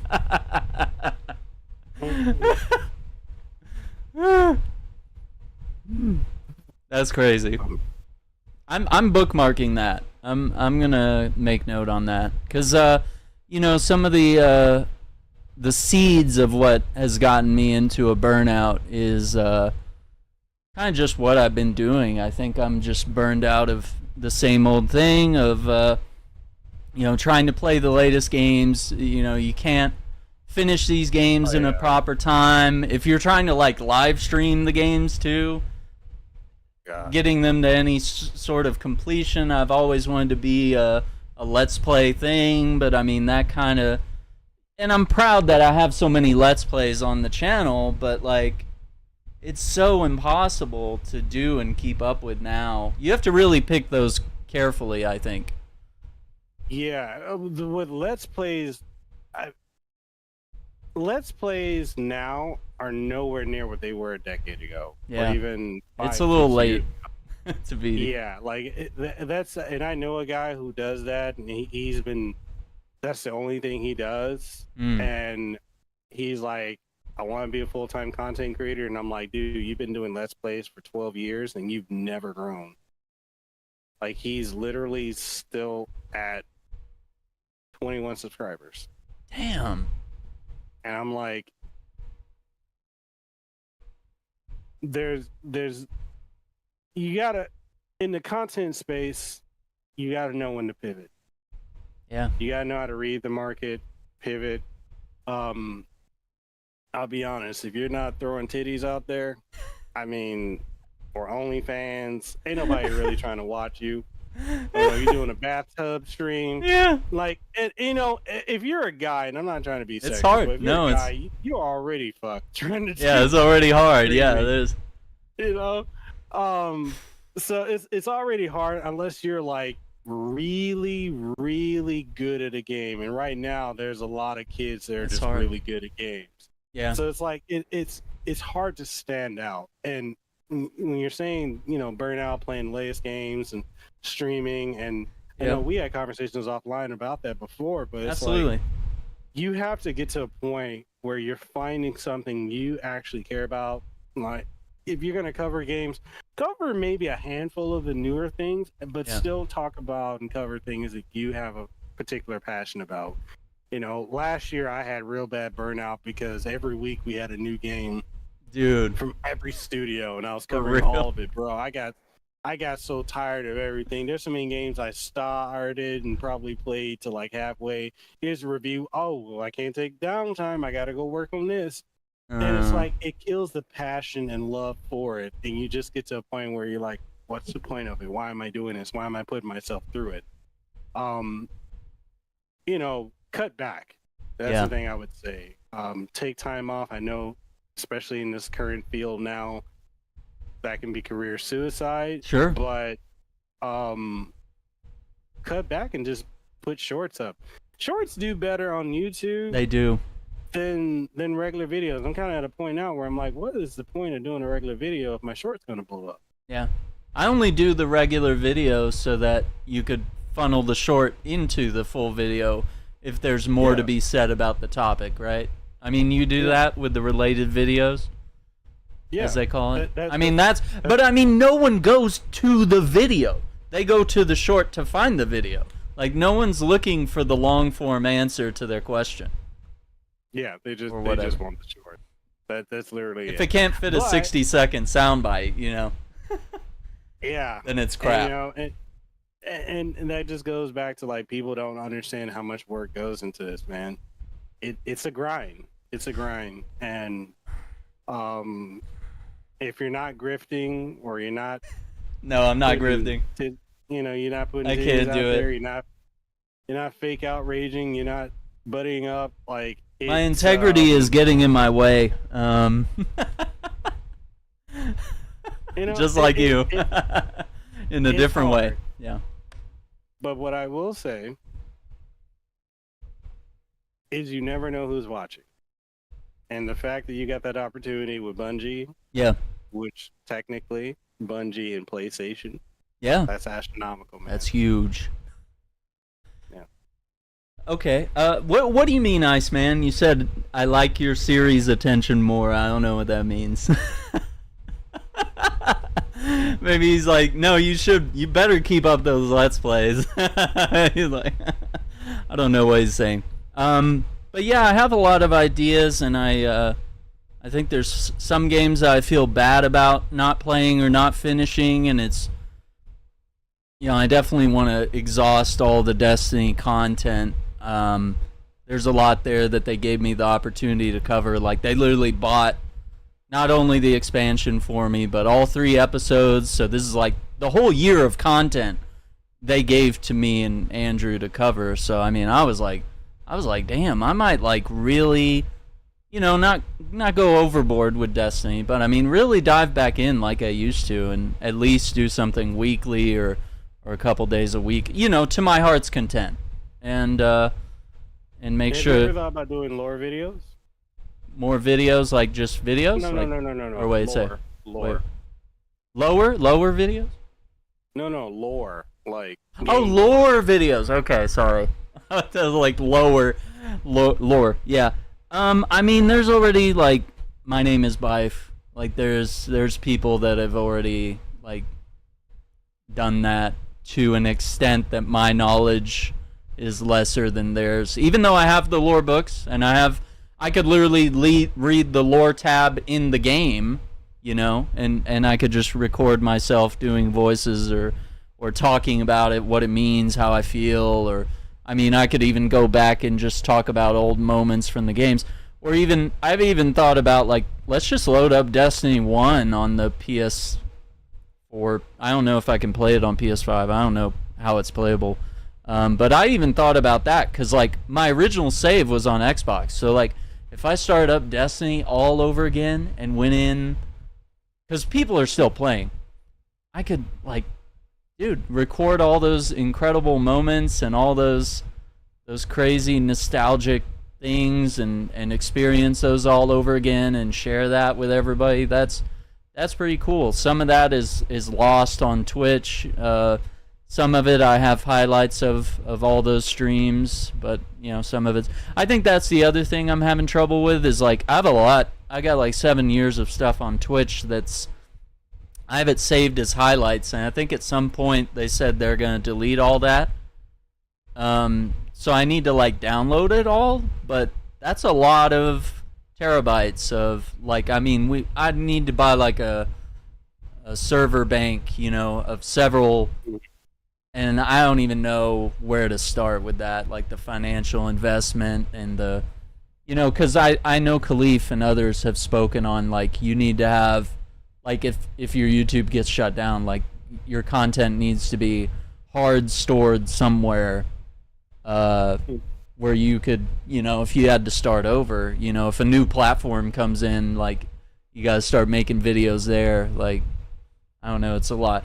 But yeah, going further as to why the Burnout exists and why I feel it hit so hard this week, it was definitely, like, looking at and seeing that, like, yeah, the shorts are what brings in the views, and now when I try to request things, some people will look at your overall stats and your media kit and all these things, and usually when it's a real person looking at it, they'll be like, oh yeah, this guy has a lot on his channel. And I remember I pointed out the other day that I have, like, a horror tab on the YouTube where it has every horror game I've ever played has a playlist, and I was like, if you guys want to see that, it's right here. And it caught a lot of PR company attention, which I thought was great. And it shows that I've been doing that for a long time, even though I haven't done horror stuff lately because horror games suck. It's all go hide in a closet, you're one hit killed from the big monster, that you don't have a gun, you can't deal damage. Everything's Outlast. Everything's ripping off Outlast at this point. So, they'll look at my channel and they'll be like, wow, this guy sucks. He hasn't done shorts in a while, so that means his views are in the toilet. He's getting double digits on, his videos and his live streams. Maybe gets into the triple digits on the live streams every now and then. But yeah, they'll be like, wow, he's not good for opportunities, and especially on the automated sites, because they're going to look at what your channel has done in the past several weeks, and they'll be like, well, he's only teens and 20s and 40s and 80s or whatever. He's not bringing in the hundreds or thousands that we want. And I'm like, dude, if you just looked at my channel like 3 weeks ago, you'd see that I was actually doing good. It was only, this last week. If you have like a down week, then... So I mean that kind of hits you in the gut that it's like, damn, I used to be able to request codes and now gut punch, like, because I realize I do need to do shorts, and I love doing shorts. I have nothing against shorts. I just wanted to try the full-on live streaming. I wanted to mess with Streamlabs, see how that would work. You know, I kind of knew it wasn't going to be super successful, but I was like, you know what? You never know. So I think we're back to, I definitely need to take some of your advice with, you know, invest in shorts. And I mean, you bringing up the lore is probably you seeing something, you know, some sort of talent in me that I don't see in myself, you know?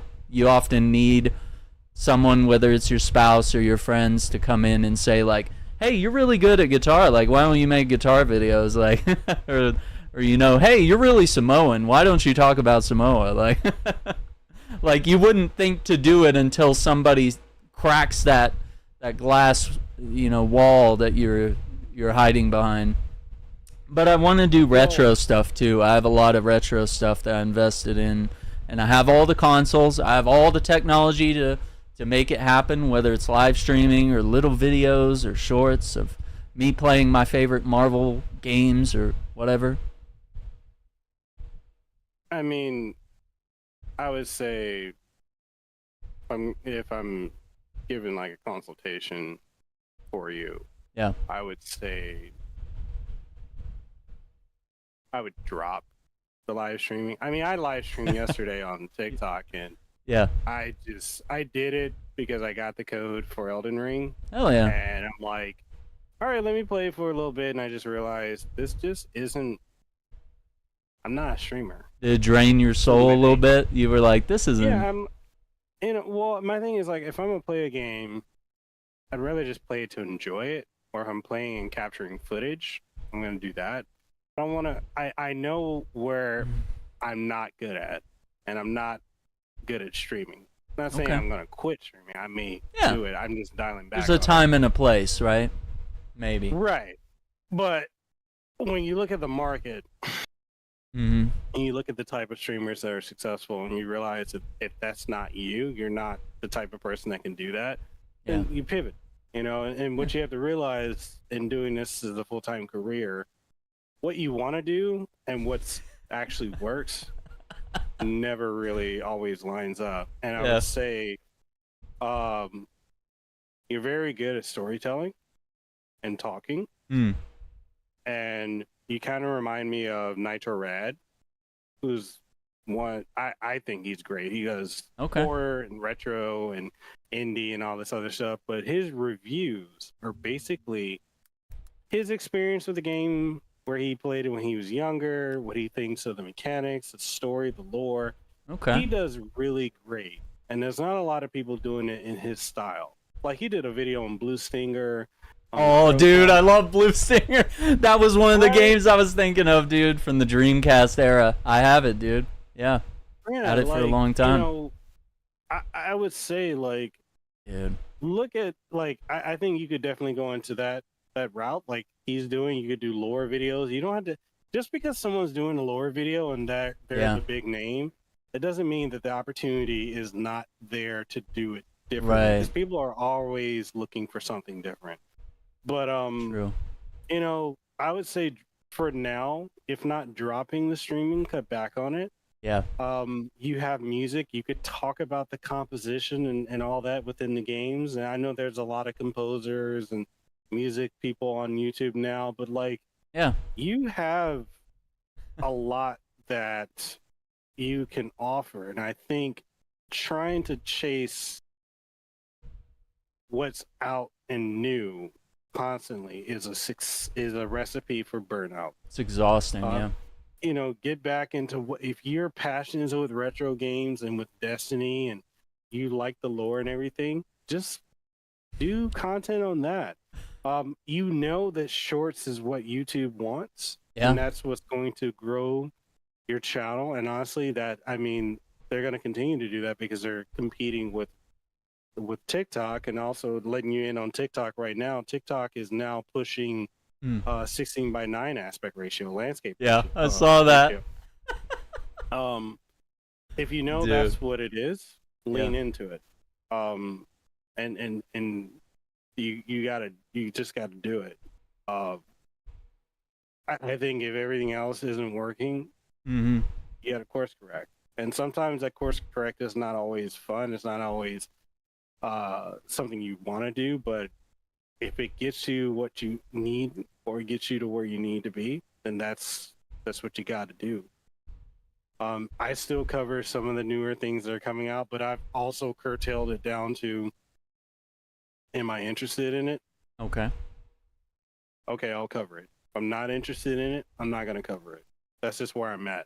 that's a good idea. Doing shorts, I think people who do the gaming news, that's a trap, because when you get in it, you can't get out of it. Yeah, I don't know if I want to do that. It doesn't hurt to like experiment with content to see different things that you want to do.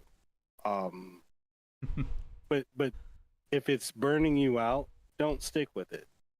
Don't put yourself through that. We're in a time now, more than any other time in human history, where anyone can become successful and make a living doing literally almost anything that they have a passion for.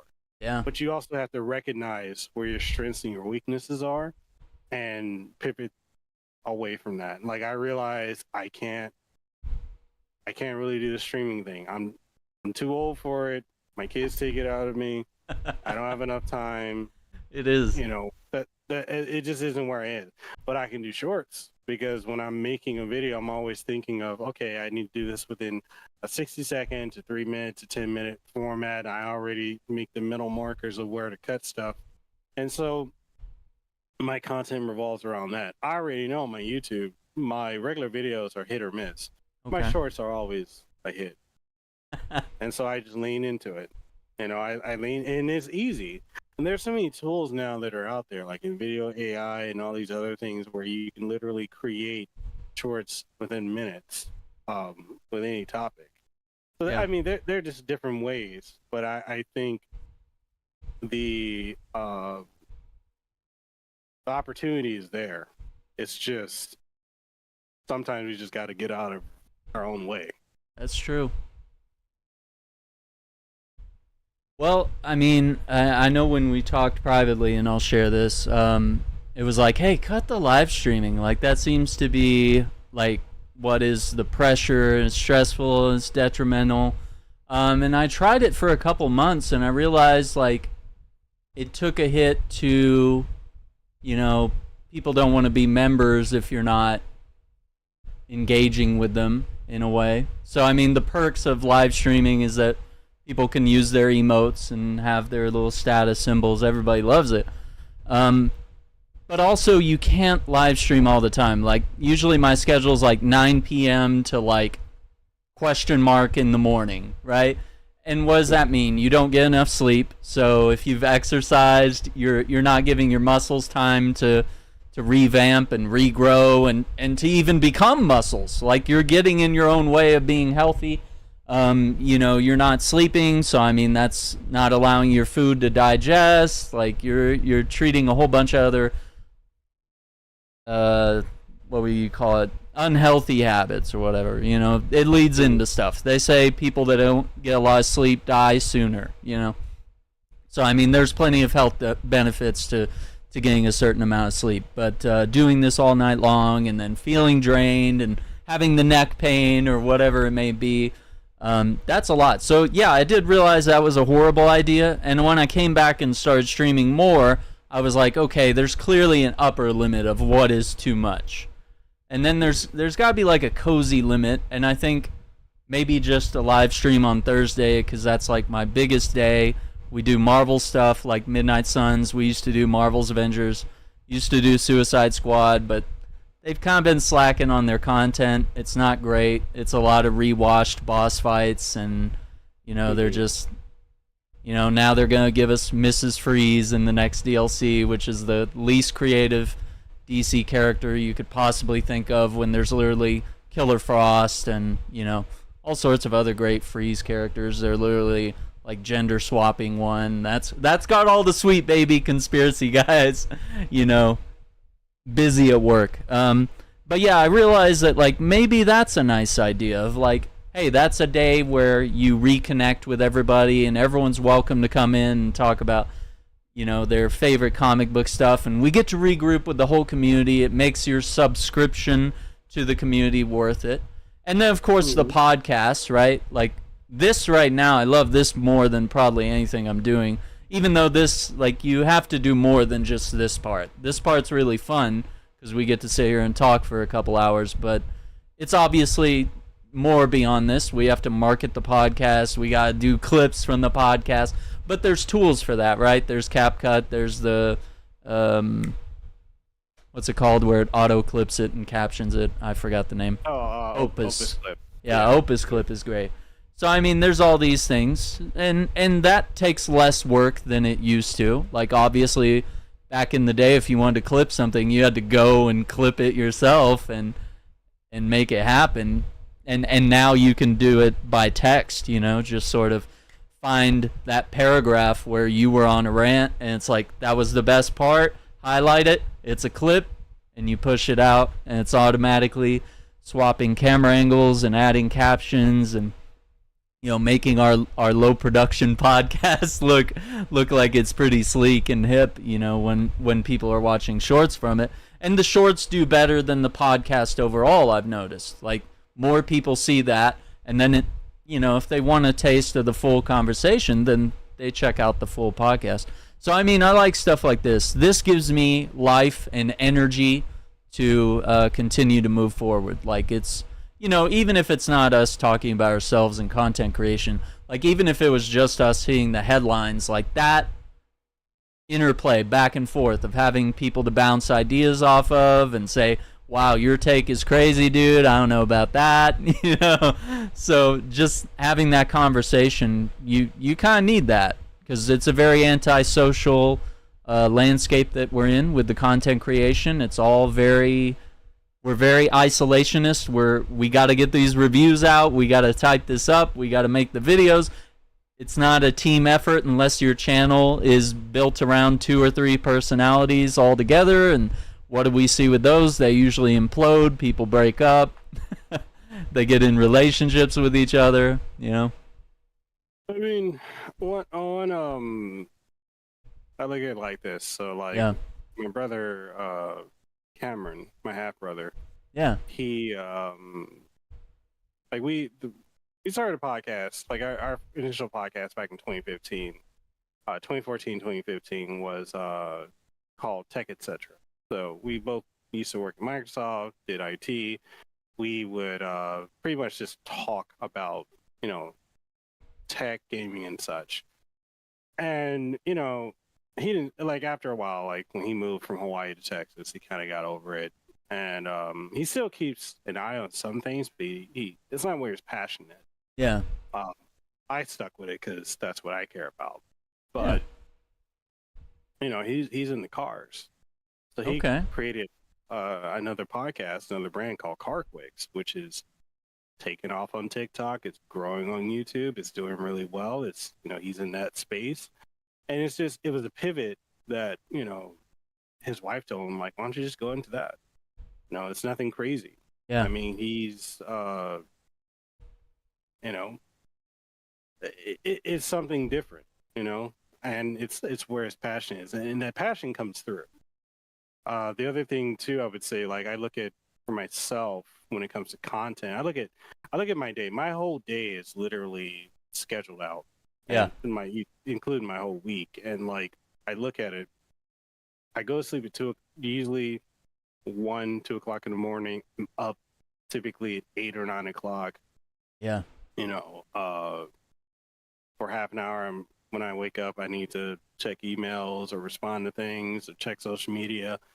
And then, for 4 or 5 hours out with my kids, is taking my youngest. And then, general family time, workout, daily walk, all that stuff, then content for a couple hours. Like, when you look at the limitations of the time you have to do stuff, you can curtail, like, what it is that you're going to do. And we have to realize we can't do everything. Yes. especially if we're competing against younger people. Like Roberto Blake has been talking about that a lot lately. Like when you're in your 30s or 40s or up, and you're an older content creator, trying to make a lot of this content competing with the younger people, we don't have the time, and we definitely don't have the energy to do it. But there's a whole lot of different things that you can invest in and do that can work for us. You know, like that's why I was suggesting like lore videos and music composition breakdowns and retro games. Which I would love. Storytelling, and like even if you don't do like a review, like a storytelling review similar to Nitro Rad. You know, I would say for you, because of your passion for gaming and lore and everything, I would say like an amalgamation of Nitro Rad and My Life in Gaming. My Life in Gaming is a whole channel dedicated to a guy talking about how he grew up with gaming and how his dad got him into it and all that. And it's basically a preservation of him and his dad. Okay. His dad passed away. But like there's just so many different avenues and ways we can approach content that I think we get stuck on trying to keep up with the trends. And the thing is, it's just not for us. It's not.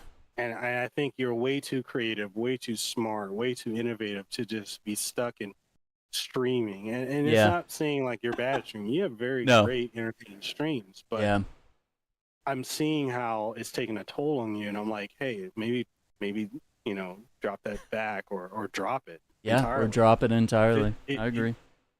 Because it doesn't help having that passion and love for a certain thing pulled out of you, because, you know, we're putting in all this work. And you know, it gets to a point, it gets tiring when you feel like you're not getting the views, you're not getting the people. And then, you know, you deal with companies, and dealing with companies can really be stressful when they put you up against metrics. Their barometer, and you're compared to someone else. But I would just say, just do the things that you're passionate about. You know, start purveying some other content creators that have a different style, incorporate different things, and, you know, and wrap it into something that you want. You know, don't kill yourself streaming. Yeah. Or trying to cover all the new games. There's literally too much coming out. And 2023 taught me that hardcore. I'm looking at the end of this year. Agreed. And this month, and I'm just like, yeah, I can't do that again. Are you going to play Star Wars Outlaws and Assassin's Creed Shadows? Like, those two games, that's half a year per game alone. Like, you can spend 6 months probably playing those games. And same with when Dragon's Dogma 2 came out, and then Rise of the Ronin and Final Fantasy Rebirth. These all came out within weeks of each other. And I was like, and every time I was playing one game, someone would come in chat and say, hey, when are you going to play Rise of the Ronin? And it's like, well, I'll play it tomorrow. Okay, start playing Rise of the Ronin. Hey, when are you going to play Final Fantasy VII Rebirth?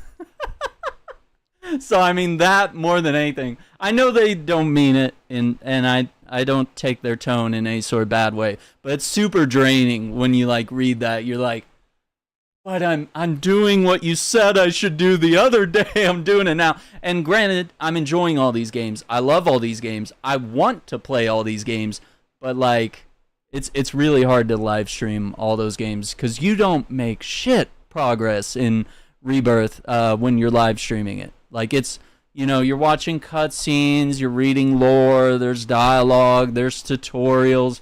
Someone asks a question and asks me what I think about Assassin's Creed, and then I ran on that for like 3 hours, you know? So it's just like, dude, it sucks. So, I mean, yeah, you're right. There's got to be a balance here of, like, finding the joy, finding your niche, doing what you're passionate about, but still living up to your obligations and making sure that you're, you know, because I want the sponsors. I want the growth. I want the opportunities. I don't want that to go out the window because I start obeying my passion, right? Yeah, but like I said, like, when you want to do this as a career, it's you really quickly realize it's not about the things that you want to do. Oh, absolutely. you got to play ball, and it sucks. Yeah. I guess I can leave you with like what one of the things Hines said recently on a YouTube video was when it comes to audiences, like when you're saying people are saying, "Oh, how come you're not playing this? How come you're not playing that? When are you gonna play this?" That's hard. We have to understand that it's great having a community and an audience and all that. It is. And I know I'm notorious for saying I don't give a crap about a community, and I literally don't. I don't, because I don't have the time or energy to give that, and I've been burnt too many times. But, I don't want it. Yeah. The parasocial nature of the creator to the audience, when they want you to do a certain thing, oh, you should do this, you should do that. Yeah. And you do it. I don't really care for it. I miss the old you. Or you're constantly doing one thing. Well, why should I watch him? He's just doing the same thing. It's the same old thing. Yeah. And it's like they're fickle. Yeah. You know, it's very fickle. And when you try to focus on them, you lose yourself. True. And the whole point of creating content, and if we dial it back to like YouTube, you got to put the you back in YouTube. It's about you. I feel like we've gotten to a point now where a lot of people are just making content for the sake of content. Yeah. There's no soul in it. It's a checklist. Or people were making content expressing themselves, you know, expressing their passion, why they love something. But yeah, like just experiment with some different things and, you know, see where that goes. Good place to start. I like it. Same goes for you, man. You got some things on your plate, some things to note, especially with your project on the timeline. Which game was that for? I forget. Oh, Ease. Ease. Yeah.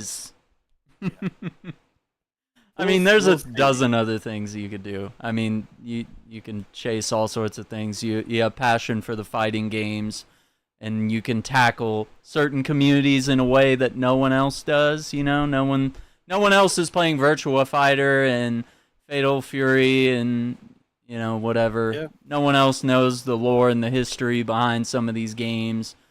I don't know. Or you'll mostly just find them in Reddit threads. Like one of the videos I did where I talked about why we need to have, like with Terry being in Street Fighter, why we should have Terry versus Cody. Cody coming from Final Fight. Yeah. And I did that short video. It blew up, and it still gets people talking. Yeah. Because people are just debating and talking about that, and I'm just like, good, you guys are doing the work for me. Yeah. I just threw it out there. Appreciate it. And y'all are, you know, and it's just because I knew that was a market of people that weren't going to talk about that, because a lot of these modern gamers don't know about any of that. So, but yeah, I mean, you got to do the stuff that makes you happy. Yeah. Yeah, that's a good point. I mean, just brought it up, man. I appreciate the thoughts, and the words. Yeah, man. I mean, like, if you want to do retro gaming, I mean, TikTok is a great spot to do that. YouTube is kind of oversaturated a little bit, but a little bit. I mean, you know, if your passion's in it and you're creating it and you detach from it, like create it. Hey, this is a project I want to do, whether it takes off or it doesn't. Yeah, I'm doing it. Then make sure you do that. But I think chasing the metrics. Yeah, that's a recipe for failure, for sure. Yeah. Yeah, thinking, hey, if I just stream Halo, that will be the secret to getting more viewers. It worked for a little while. We streamed Halo on the channel, and I blew up. I got like thousands of new people coming in. But it's like once I finished playing the whole series, it was like, well, what am I gonna do? I'm not great at Halo, you know. I just played it, you know. And people liked the cutscenes. People liked my reaction or lack of to certain cutscenes, I guess, you know.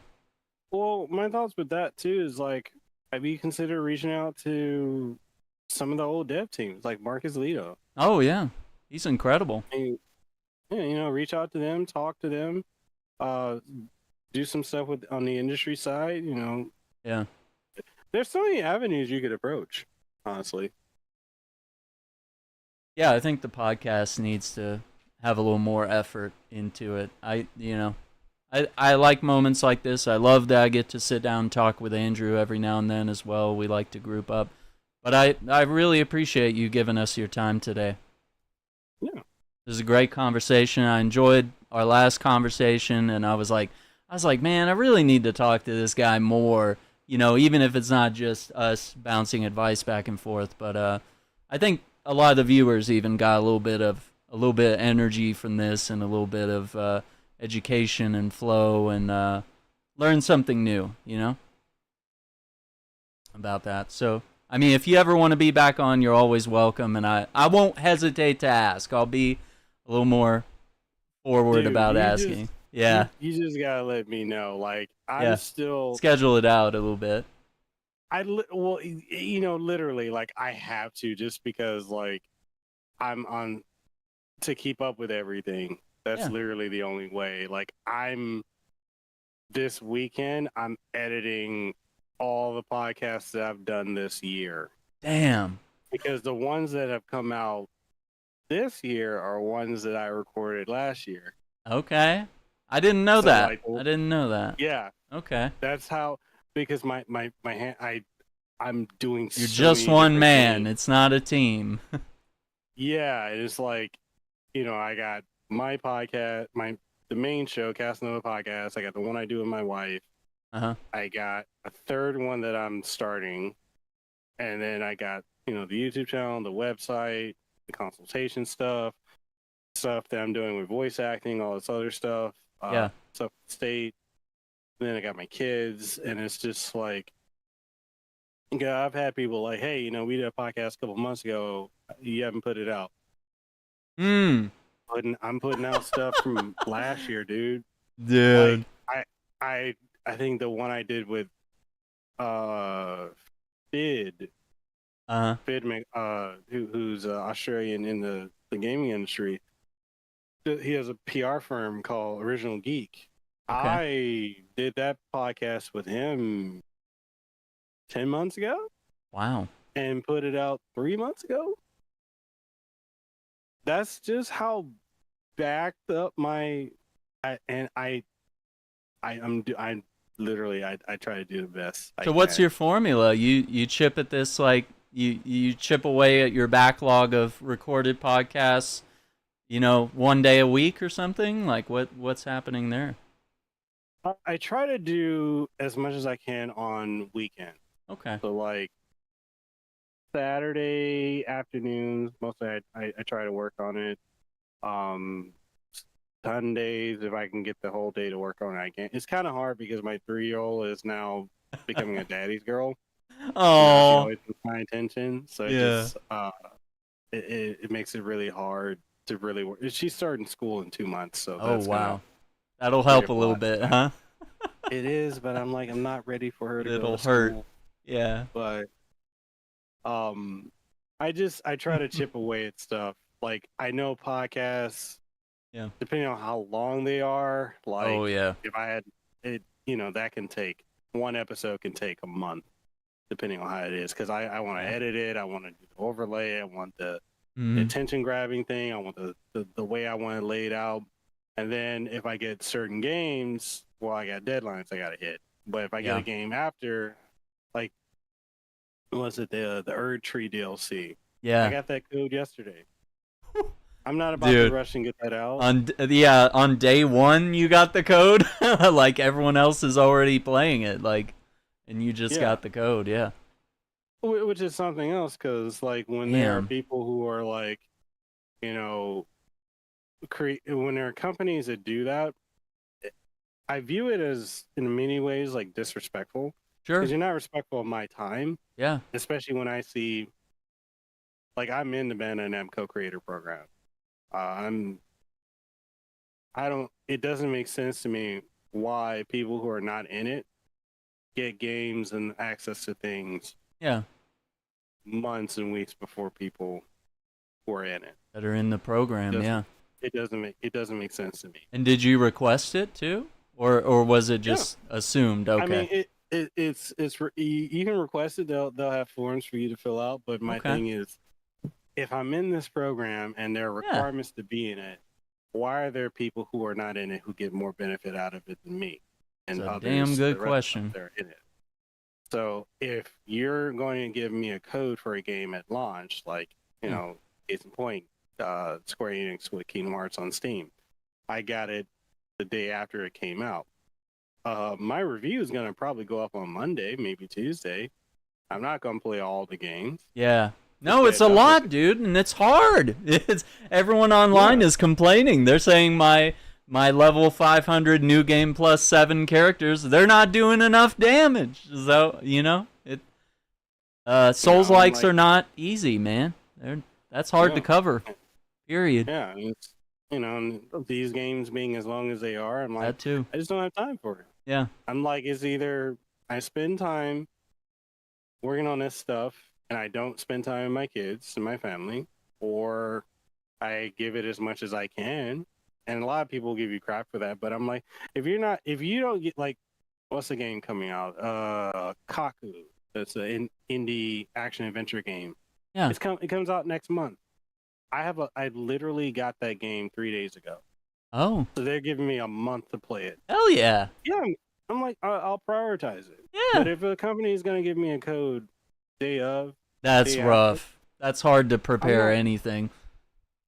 Like, and I already know how the cycle goes. If you don't, if you're not get stuff out when it come out, like if it's not before everybody else, or if it's not right when people can get it, you're not going to get the views. And I've just accepted that. But I can still make it short. Like, as far as Elden Ring, I put out that short about the sale today. And blew my mind that blew up on Instagram, got over 7,000 views. And I never do anything that does well on Instagram. That's so weird. Instagram, of all places. I don't understand it, man. But that's my content. But you're doing it. Yeah, I mean that's the thing, is that you are working so hard and you're putting all your content, especially the short form stuff, in so many places that you're kind of unavoidable. Like, you pop up in my feed quite a bit naturally, even without me having to be on the friends tab or who I'm following or look you up. I will just scroll and I'll be like, there's Mekel. He's talking about how excited he is about the fighting game. And everybody's... I saw all your fighting game reactions, whether I wanted to or not, and they were all good. And I was like, dude, this guy is so passionate, and he knows so much. And it shines through on those, dude. It really does. And my wife was bringing it up, too, recently. She's like, you're really passionate about the lore and the fighting game and the characters and all that stuff. Yep. She's like, have you ever considered diving more into it? I'm like, I have, but then I've dealt with the FGC, and I don't want to deal with them. Yeah, so don't do that. Catches my eye, some catches my eye with it, like Fatal Fury City of the Wolves, when that comes out. Yeah, I'm gonna cover it because I grew up with SNK. Because you were calling out the moves, that it was the black guy and he breaks all the soda cans or whatever. Like, you were calling out the names of the moves, and I was like, dude, I don't even know what he's saying right now. But like, the passion and the knowledge was showing through. So I mean, that is something for you to investigate, dude. You got something there. Even if you want to avoid the fighting game community, like, just make videos like that share your passion. I guess I gotta figure out that for me too, but that's kind of where we are. Yeah. I mean, we're all on our own individual journeys, but thing is, if you're still getting opportunities and you got that big opportunity that you got with huge Bungie and PlayStation, dude, people are watching your stuff. So just that's humbling to know, though. Yeah. Fall more into your passions and less into trying to keep up with what's out, because we're never going to catch up. We don't have the teams or the time. That's the hardest part. I see everyone else that's really successful, and they have a team editing the videos, or when they're doing a podcast, they got 5 guys sitting at a table and one's running the sound, one's doing the video, and one's doing transitions, one's rolling ads, and another one's in the chat being a moderator. Like, I'm like, where do you pay all these guys? Where do you get the money to pay those? Like, I don't even dream of that. Like, I really enjoy the solo act where I have complete control. Sure, would it be nice to have an editor? Absolutely. I'd love to take away the least fun part. But I've learned to embrace editing. It's not so bad. You know, I think you get quicker at it and you learn the tricks and you get better at it the more you do it. But I mean, there's times where you're like, dude, I'm not going to sit here in this 5-hour video and edit this down to the essential bits and cut out all the game overs and whatever you have to do to be successful. I want to hit a few more things if we're okay. Are we good for time, or you need to rush out? Just let me know. We've been live a lot longer than I thought we would be. Got probably like 12 more minutes because I got to eat dinner. Let's do that. What did you think of Xbox? Was there anything at their showcase that you were just blown away by? Perfect Dark. Yeah, Perfect Dark was crazy. Yeah. Didn't see that coming. What else did they have? Gears. Didn't see that coming, dude. E-Day. Didn't see that coming. The best thing they could have done. Yeah, with that series. Yeah, because I thought they were gonna go with Gears 6, but I feel like the backlash for 5 was just like people don't really care about Kate like that. Yeah. But going back to E-Day, we've always heard about it, especially in the extended lore. Yep. We've always Gears of War Judgment kind of walked around it, but we've never experienced what E-Day was. I picked up on what it was when I saw the bayonet. A lot of people, you see a lot of casuals are like, oh, the Lancer with the chainsaw, but when you see the Lancer with the bayonet, that's a different time period. Yeah. Which, they kind of developed the Lancer with the chainsaw to deal with the grubs. So like I'm excited especially to see Dom and Marcus Phoenix back because I mean those are iconic characters. I'm sorry, Kate and JD Phoenix are just not good replacements for them. Agreed. So it's good to see that. I like what they're doing with Dragon Age, the Veilguard. Yeah. I keep getting accused of supporting wokeism and all this other stuff, and I'm just like, it looks fun. Yeah, it does. The combat system looks really interesting. Like very, it reminds me of Arkham meets like Mass Effect. It's got a very interesting flow to it, and you're commanding your characters. That look cool. I mean, they added more stuff to Fallout because I mean they can't just create a Fallout game out of nowhere. With the hype of the show, but the fact that they had more stuff for 76, the Skyline Valley and the Ghoul. You can play as a Ghoul next year is going to be the big thing. So, I mean, that's huge. That's cool stuff. Doom: The Dark Ages look pretty wild. I'm not a Doom guy, but that looked insanely cool, dude. Like I was like looking at some of that. I'm like, yo, this is like 2016 and 2020 Doom. And then when seeing you got the flail and the shield, I'm like, yo, this is kind of like a first-person Castlevania kind of. Right? I'm like, yo, I'm digging that. I have to try that. It is fun. Like, if you just want pulse-pounding balls to the walls action, can't go wrong with either Doom.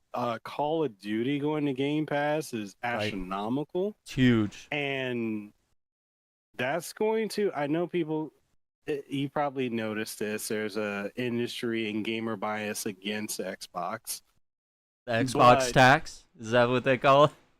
Xbox tax, Xbox got no games, all this other nonsense. Oh, no. But the reality of the matter is, that going to Game Pass, Call of Duty going to Game Pass, them acquiring Activision Blizzard, that's going to get a lot of people buying Xboxes, a lot of people subbing to Game Pass.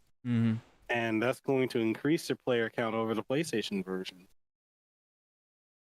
Interesting. So, from market standpoint, it's a brilliant move. And I know people are like, oh, Call of Duty never changes, but I mean, I like what they do with the Modern Warfare and the Black Ops series. I like that. I find them fun. Like they're fun action movies. Yeah. Fable, finally getting to see gameplay of that. Yeah. That It was looked cool. great. You know, I know a lot of people didn't like seeing the female characters, but my thing is like you don't bat an eye when you see a male character. Yeah. So what if it's a female character? Interesting. Fable has always had create a character like that. Just Okay. I don't know. Well, maybe it does, maybe it doesn't. I don't know. You know. What else did they have? Oh, Metal Gear Solid. The fact that they were the ones to show that, the Delta Snake Eater. I mean, that looked great. Yeah. And I know people are worried if Konami's gonna do it right and stick the landing, and do they have the cast? Are they gonna change anything? Are they gonna make it woke? You know, it's so dumb. I think it'll be fun. I was texting David Hayter about that. And, no way. Me and him, we were going back and forth talking about it. I'm gonna have him on my podcast closer to that game's launch. Oh, that would be awesome. It's faithful to the original, but there's other projects that he will be in regarding the Metal Gear franchise. So this is just, a lot of people are not paying attention to the fact that the remaking of Metal Gear Solid 3, remaking of Silent Hill 2, you're going to remake the most popular entries in the series, which is to gauge where to go from there. And there's a lot more they're going to do. And people forget about David Hayter, that not only is he a voice actor, but he wrote the screenplay for X-Men 1 and 2. Yep. He's got Warrior Nun on Netflix and a lot of other stuff. He was in Guyver, he's the main character in Guyver. The guy does a lot of things, and he's skilled. He's creative. He's very he's doing a lot of things, especially now that he's got the working relationship back with Konami. There's a lot of people, as much as they love Kojima, they continue to forget that Kojima doesn't like David. And he's been trying. He's made David audition for Snake every time. That's weird. That's very strange. For him, he viewed Snake as Kurt Russell or Kiefer Sutherland. He never liked David. So, people forget that, or they actively choose to ignore that. But yeah, and also, the 3 new Xboxes. The special edition 2 terabyte, the white all digital, and then the white 1 terabytes Xbox Series S. A lot of people I've seen complain about it, but let's be honest. When's the last time you put a disc in your Xbox? Yeah. I haven't put a disc in my Xbox since 2015 with Halo. Which one was it? Halo 5? Yeah. Yeah, because that was the only one that was on Xbox and not PC. Yeah, that was the last one. Yeah. That was I think that and Division 1 were the last time I put a disc in my Xbox. Dude, heck of a game. So what about Ubisoft? Anything about them that was eye-catching? That was kind of a short one. Well, they had their live stream, right? Yeah, they did Star Wars Outlaws, Prince of Persia. I will be honest. DLC? I didn't watch it. Skipped it? Okay. All right, we can. I didn't watch it just because, I think for me, I was burnt out with Summer Games Fest because I felt like it was a lot of fluff and talk about that a little bit. Yeah. We'll wrap up with Summer that. Games. I feel like Summer Games Fest, and I know a lot of people have had a lot of criticism of Jeff Keighley over the years, especially at the last Game Awards. It just seems like it's more of a commercialized thing than it is actually celebrating gaming. And he doesn't... I know he took personally how much better the Xbox Showcase did than his. Yeah. But, I just feel like him and what he's trying to do is not a replacement for E3. if people never got to experience E3, watching it and attending it are way different. But Summer Games Fest, watching and attending it is the same thing. Yeah. Aside from showroom floor stuff, Summer Games Fest is just underwhelming. I felt like I wasted time with that. I could have been doing something else. I just, that could have been a tweet from Wario64 for me personally. I didn't care about it. I mean, yeah, it was. They were talking about games we already knew. They were showing gameplay or trailers for stuff we already knew. Quidditch Champions, Black Myth Wukong, Delta Force, Kingdom Come 2, whatever, and a bunch of indie games, which Yeah, I mean, I think there's probably 5 games I actually, maybe 6. Okay. I actually cared for. So the Phantom Blade, I'm hyped for that. That looks Summer cool. Games Fest. Ed looked great. Forgot the name of that. What else was there? The Dynasty Warriors looked dope. Or was it the Xbox one? I don't remember, but yeah, I know it was at one of the showcases. If I wrote it down. The Lego Horizon Adventures.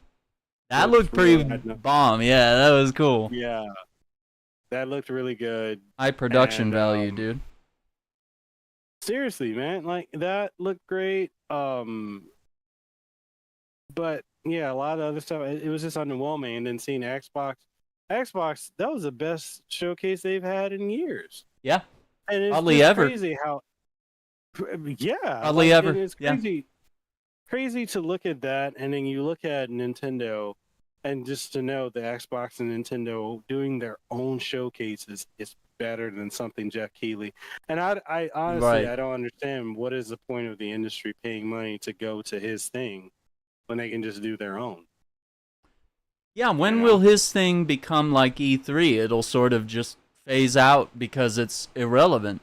That's the reason E3 died, right? Is because these studios, Ubisoft, PlayStation, Nintendo, Xbox, they all wanted their own shows in their own halls at their own times. Sometimes they just want to do a direct online and not have to, spend all the money to come to America and make a big showcase. The only companies that really benefit from stuff like E3 and Summer Games Fest and even Gamescom are, truthfully speaking, indie companies. And even then, the amount of money they're spending it's huge to even get showed is just crazy.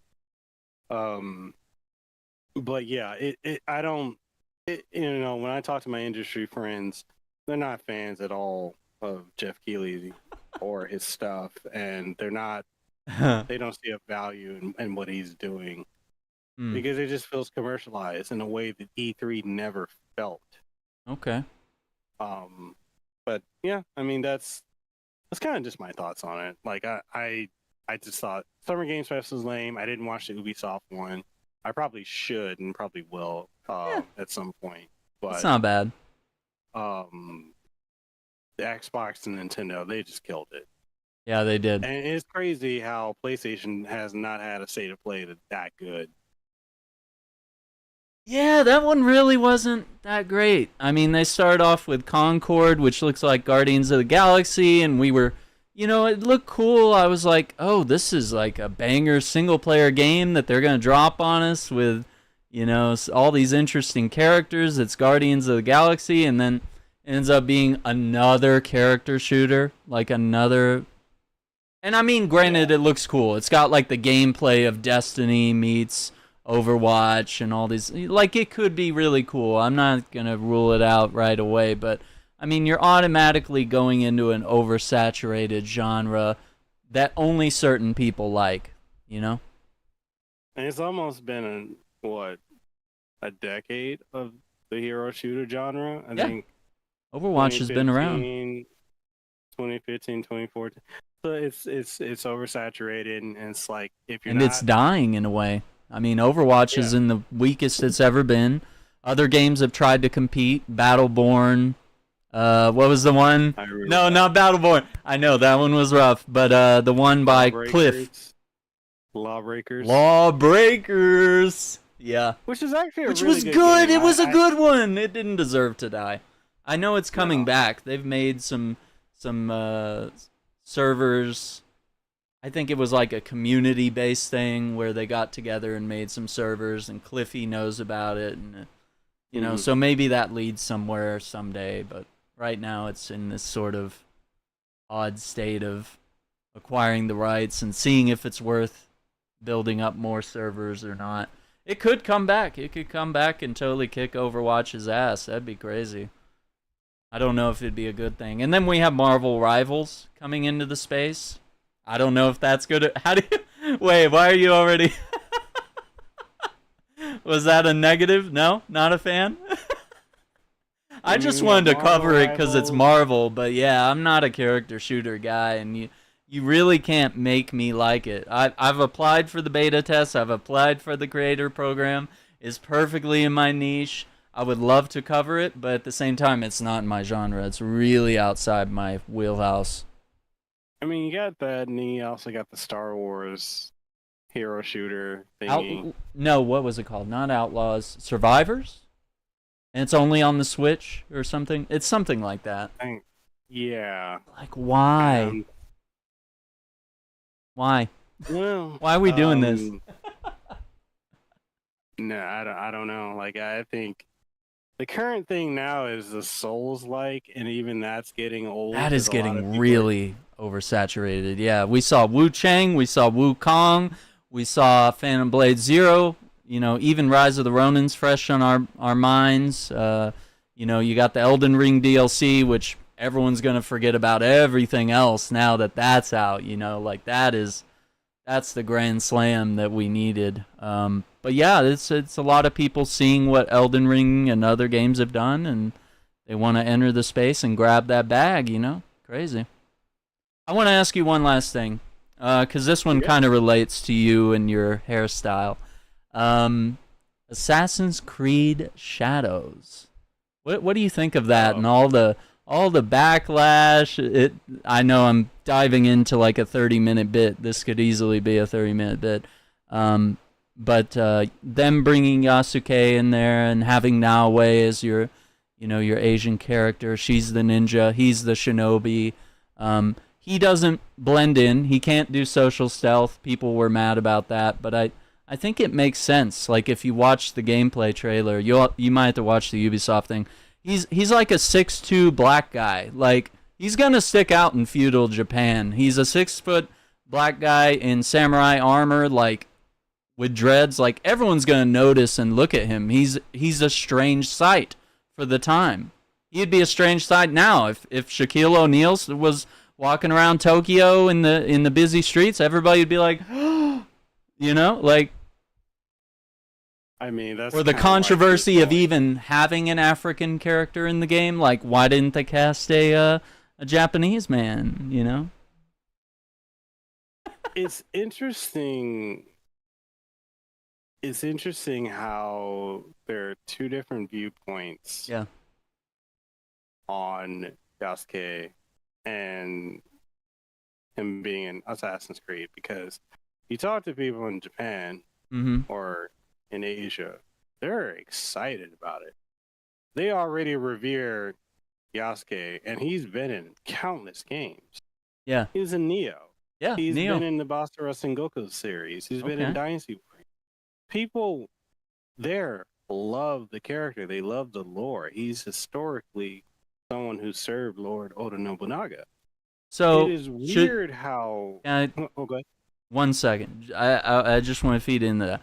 Because the other perspective is that, well, shouldn't the Asians want an Asian character for their Asian representation? It's got all the white people, the woke ones, kind of, they're all bent out of shape about someone else's problem, right? Like, we see this in culture. I don't want to divert from your plot, but I wanted to kind of like interject with that, kind of thread that in there and allow you to build on it. I don't know if you were going there or not, but no, I was. So gotcha. So you were saying Yasuke is a a renowned character, iconic, and okay. They like him.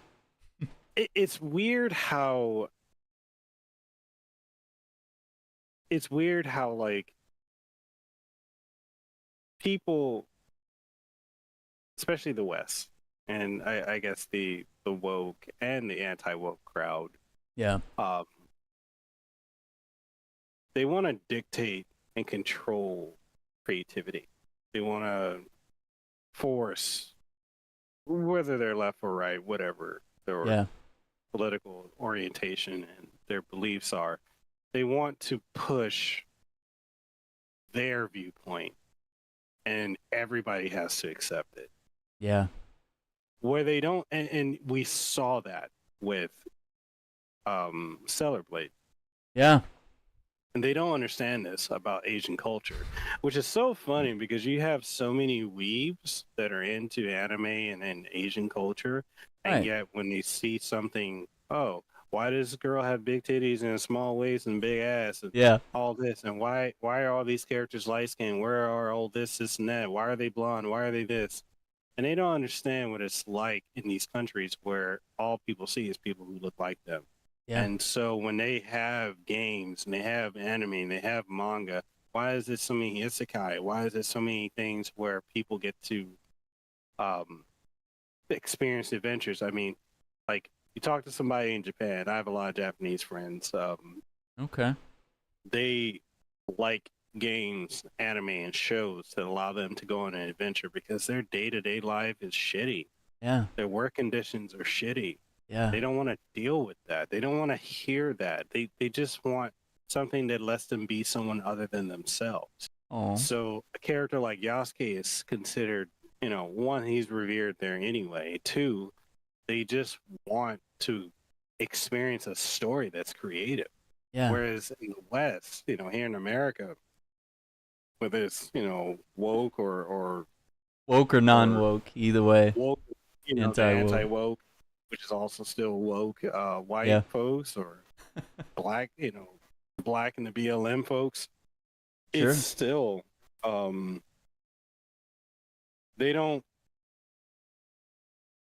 they want to say they like the culture. They want to say they like Asian culture and Asian games and all this other stuff. Yeah. And anime, but they want to change it to fit their narrative. They don't want to accept it for what it is. And it's a culture war. Yeah. It's a culture war. And it's the death of creativity. Gender swapping characters. Why don't you just create a new character? Yeah. Race swapping characters. Just create a new character. Oh, the reason you're not doing it is because your character is not creative enough or original enough to be able to do that. So you go and you make this. You have to bastardize something that's established. And getting angry about Yasuke, why? He's been in other video games. He's had a whole freaking TV show on Netflix. You guys didn't care then. Why do you care now? I noticed they said, "Oh, we want an Assassin's Creed set in Japan." Okay, you finally got it. Yeah, this is it. Oh, why didn't I come? It's all about historical accuracy. Really? Okay. With the whole first civilization and all that? Athena and all the some crazy shit, dude. George Washington turns into an evil king in one DLC. I mean, there's Leonardo da Vinci making gadgets for Ezio. Like, there have been times where things get Illuminati and conspiracy theories and things. It brings to light some cool historical moments that we get to live in and immerse ourselves in. And then we get to kind of bend it and play with it in a really good fictional way. And Assassin's Creed has always been that way. It's nothing new. So, I mean, the Yasuke thing, it's a controversy. It's a controversy that they pulled out of nothing. It fits with our entire theme of the episode, is just creating something out of nothing and whining about it and complaining about it and turning it into a big thing that, the big gaming sites will publish an article on it, and then all the angry YouTubers will make videos on it and get rich off this idea of just, taking someone's creation and bastardizing it a little bit. You know, they're always like, "Oh, it's about historical accuracy." Okay, but he's real. Yasuke is real. He lived in that time period, and if you go by the timeline that they're setting up now, I mean, Mirage was set around the same time that this new game is coming out too. So it's like, what is the issue here? I don't know. It's why I just don't engage, because it's just stupid. It's not a great conversation to be a part of. I had talked to someone about it, and I said, "Is it a race thing?" And you know, I said, maybe you're just racist. Like, maybe it's just good to admit that, you know, you don't want a black guy in your game. I mean, we've had black characters in Assassin's Creed before. We had a black woman, for example. Oh, they forget about... Yeah, they forget about that little adventure. Liberation, right? Yeah, Liberation. Then you had Adewale in, what was it, 4? Yeah, in 4, he got his own DLC. That was freaking bad. I think that was better than the main game. That DLC was actually pretty banging. That was a really good one. They forget about that.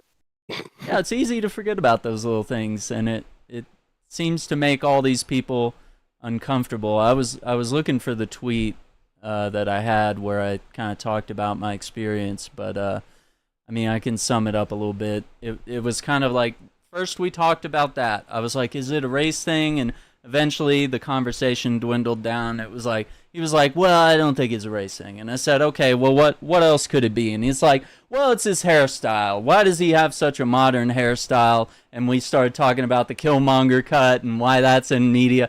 And so we got to dreads. And I said, well, dreads are nothing new, my man. Like, dreads have been around since before that time period, dude. They go back hundreds of years, probably even more than that. You might know a little bit.